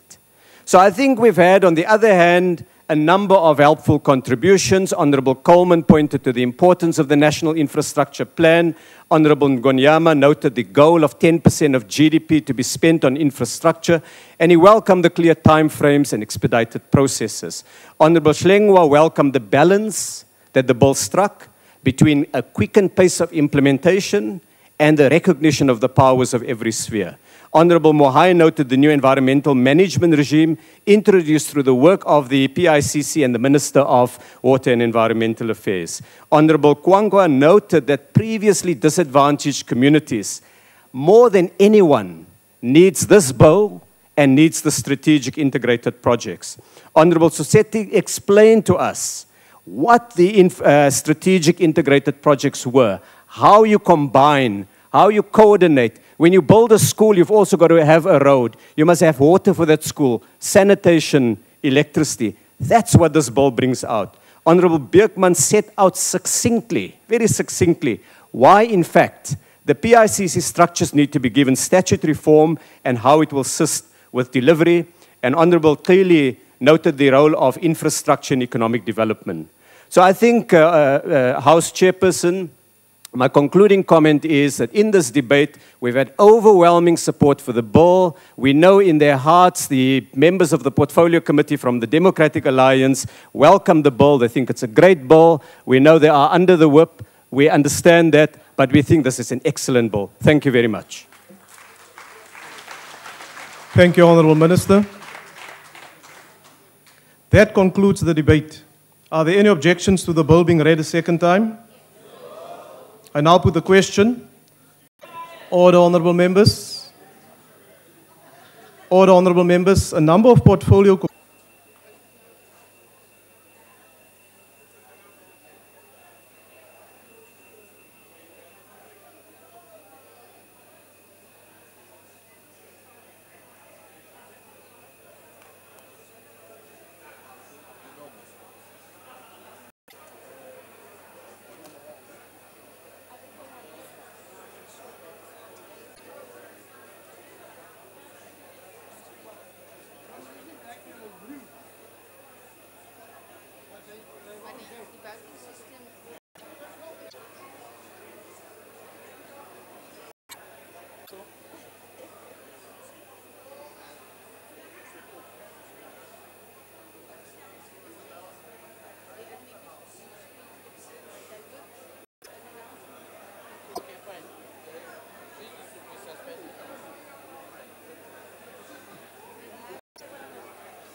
Okay.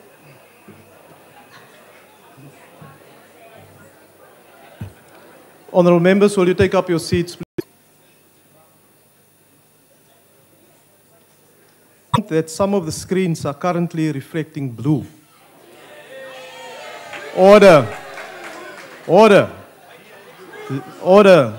Let me disappoint you. Continue as normal. By pressing the appropriate button below the yes, no, or abstain signs. If a member inadvertently, when the voting session is closed. The question before the House is that the Infrastructure Development Bill be read a second time. Are all members in? And those wishing to abstain should press the abstain button. Have all members voted?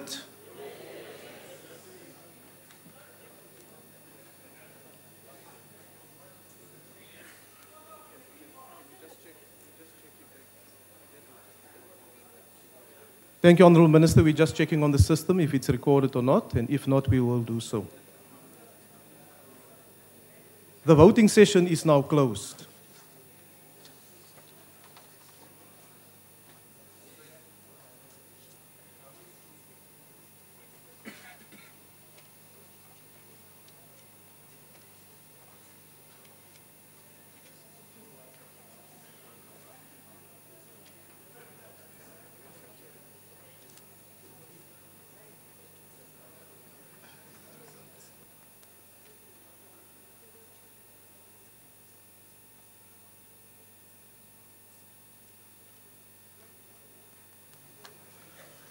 Honourable members, the result of the division is as follows.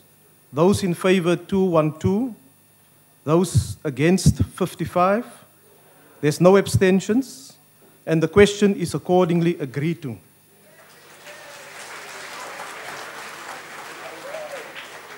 The Secretary will read the bill a second time. Order. Infrastructure Development Bill. The bill will be sent to the National Council of Provinces for concurrence. I will now suspend proceedings until 2 p.m. and wish to remind members that notices of motion and motions without notice will be taken at 2 o'clock this afternoon. Business is now suspended.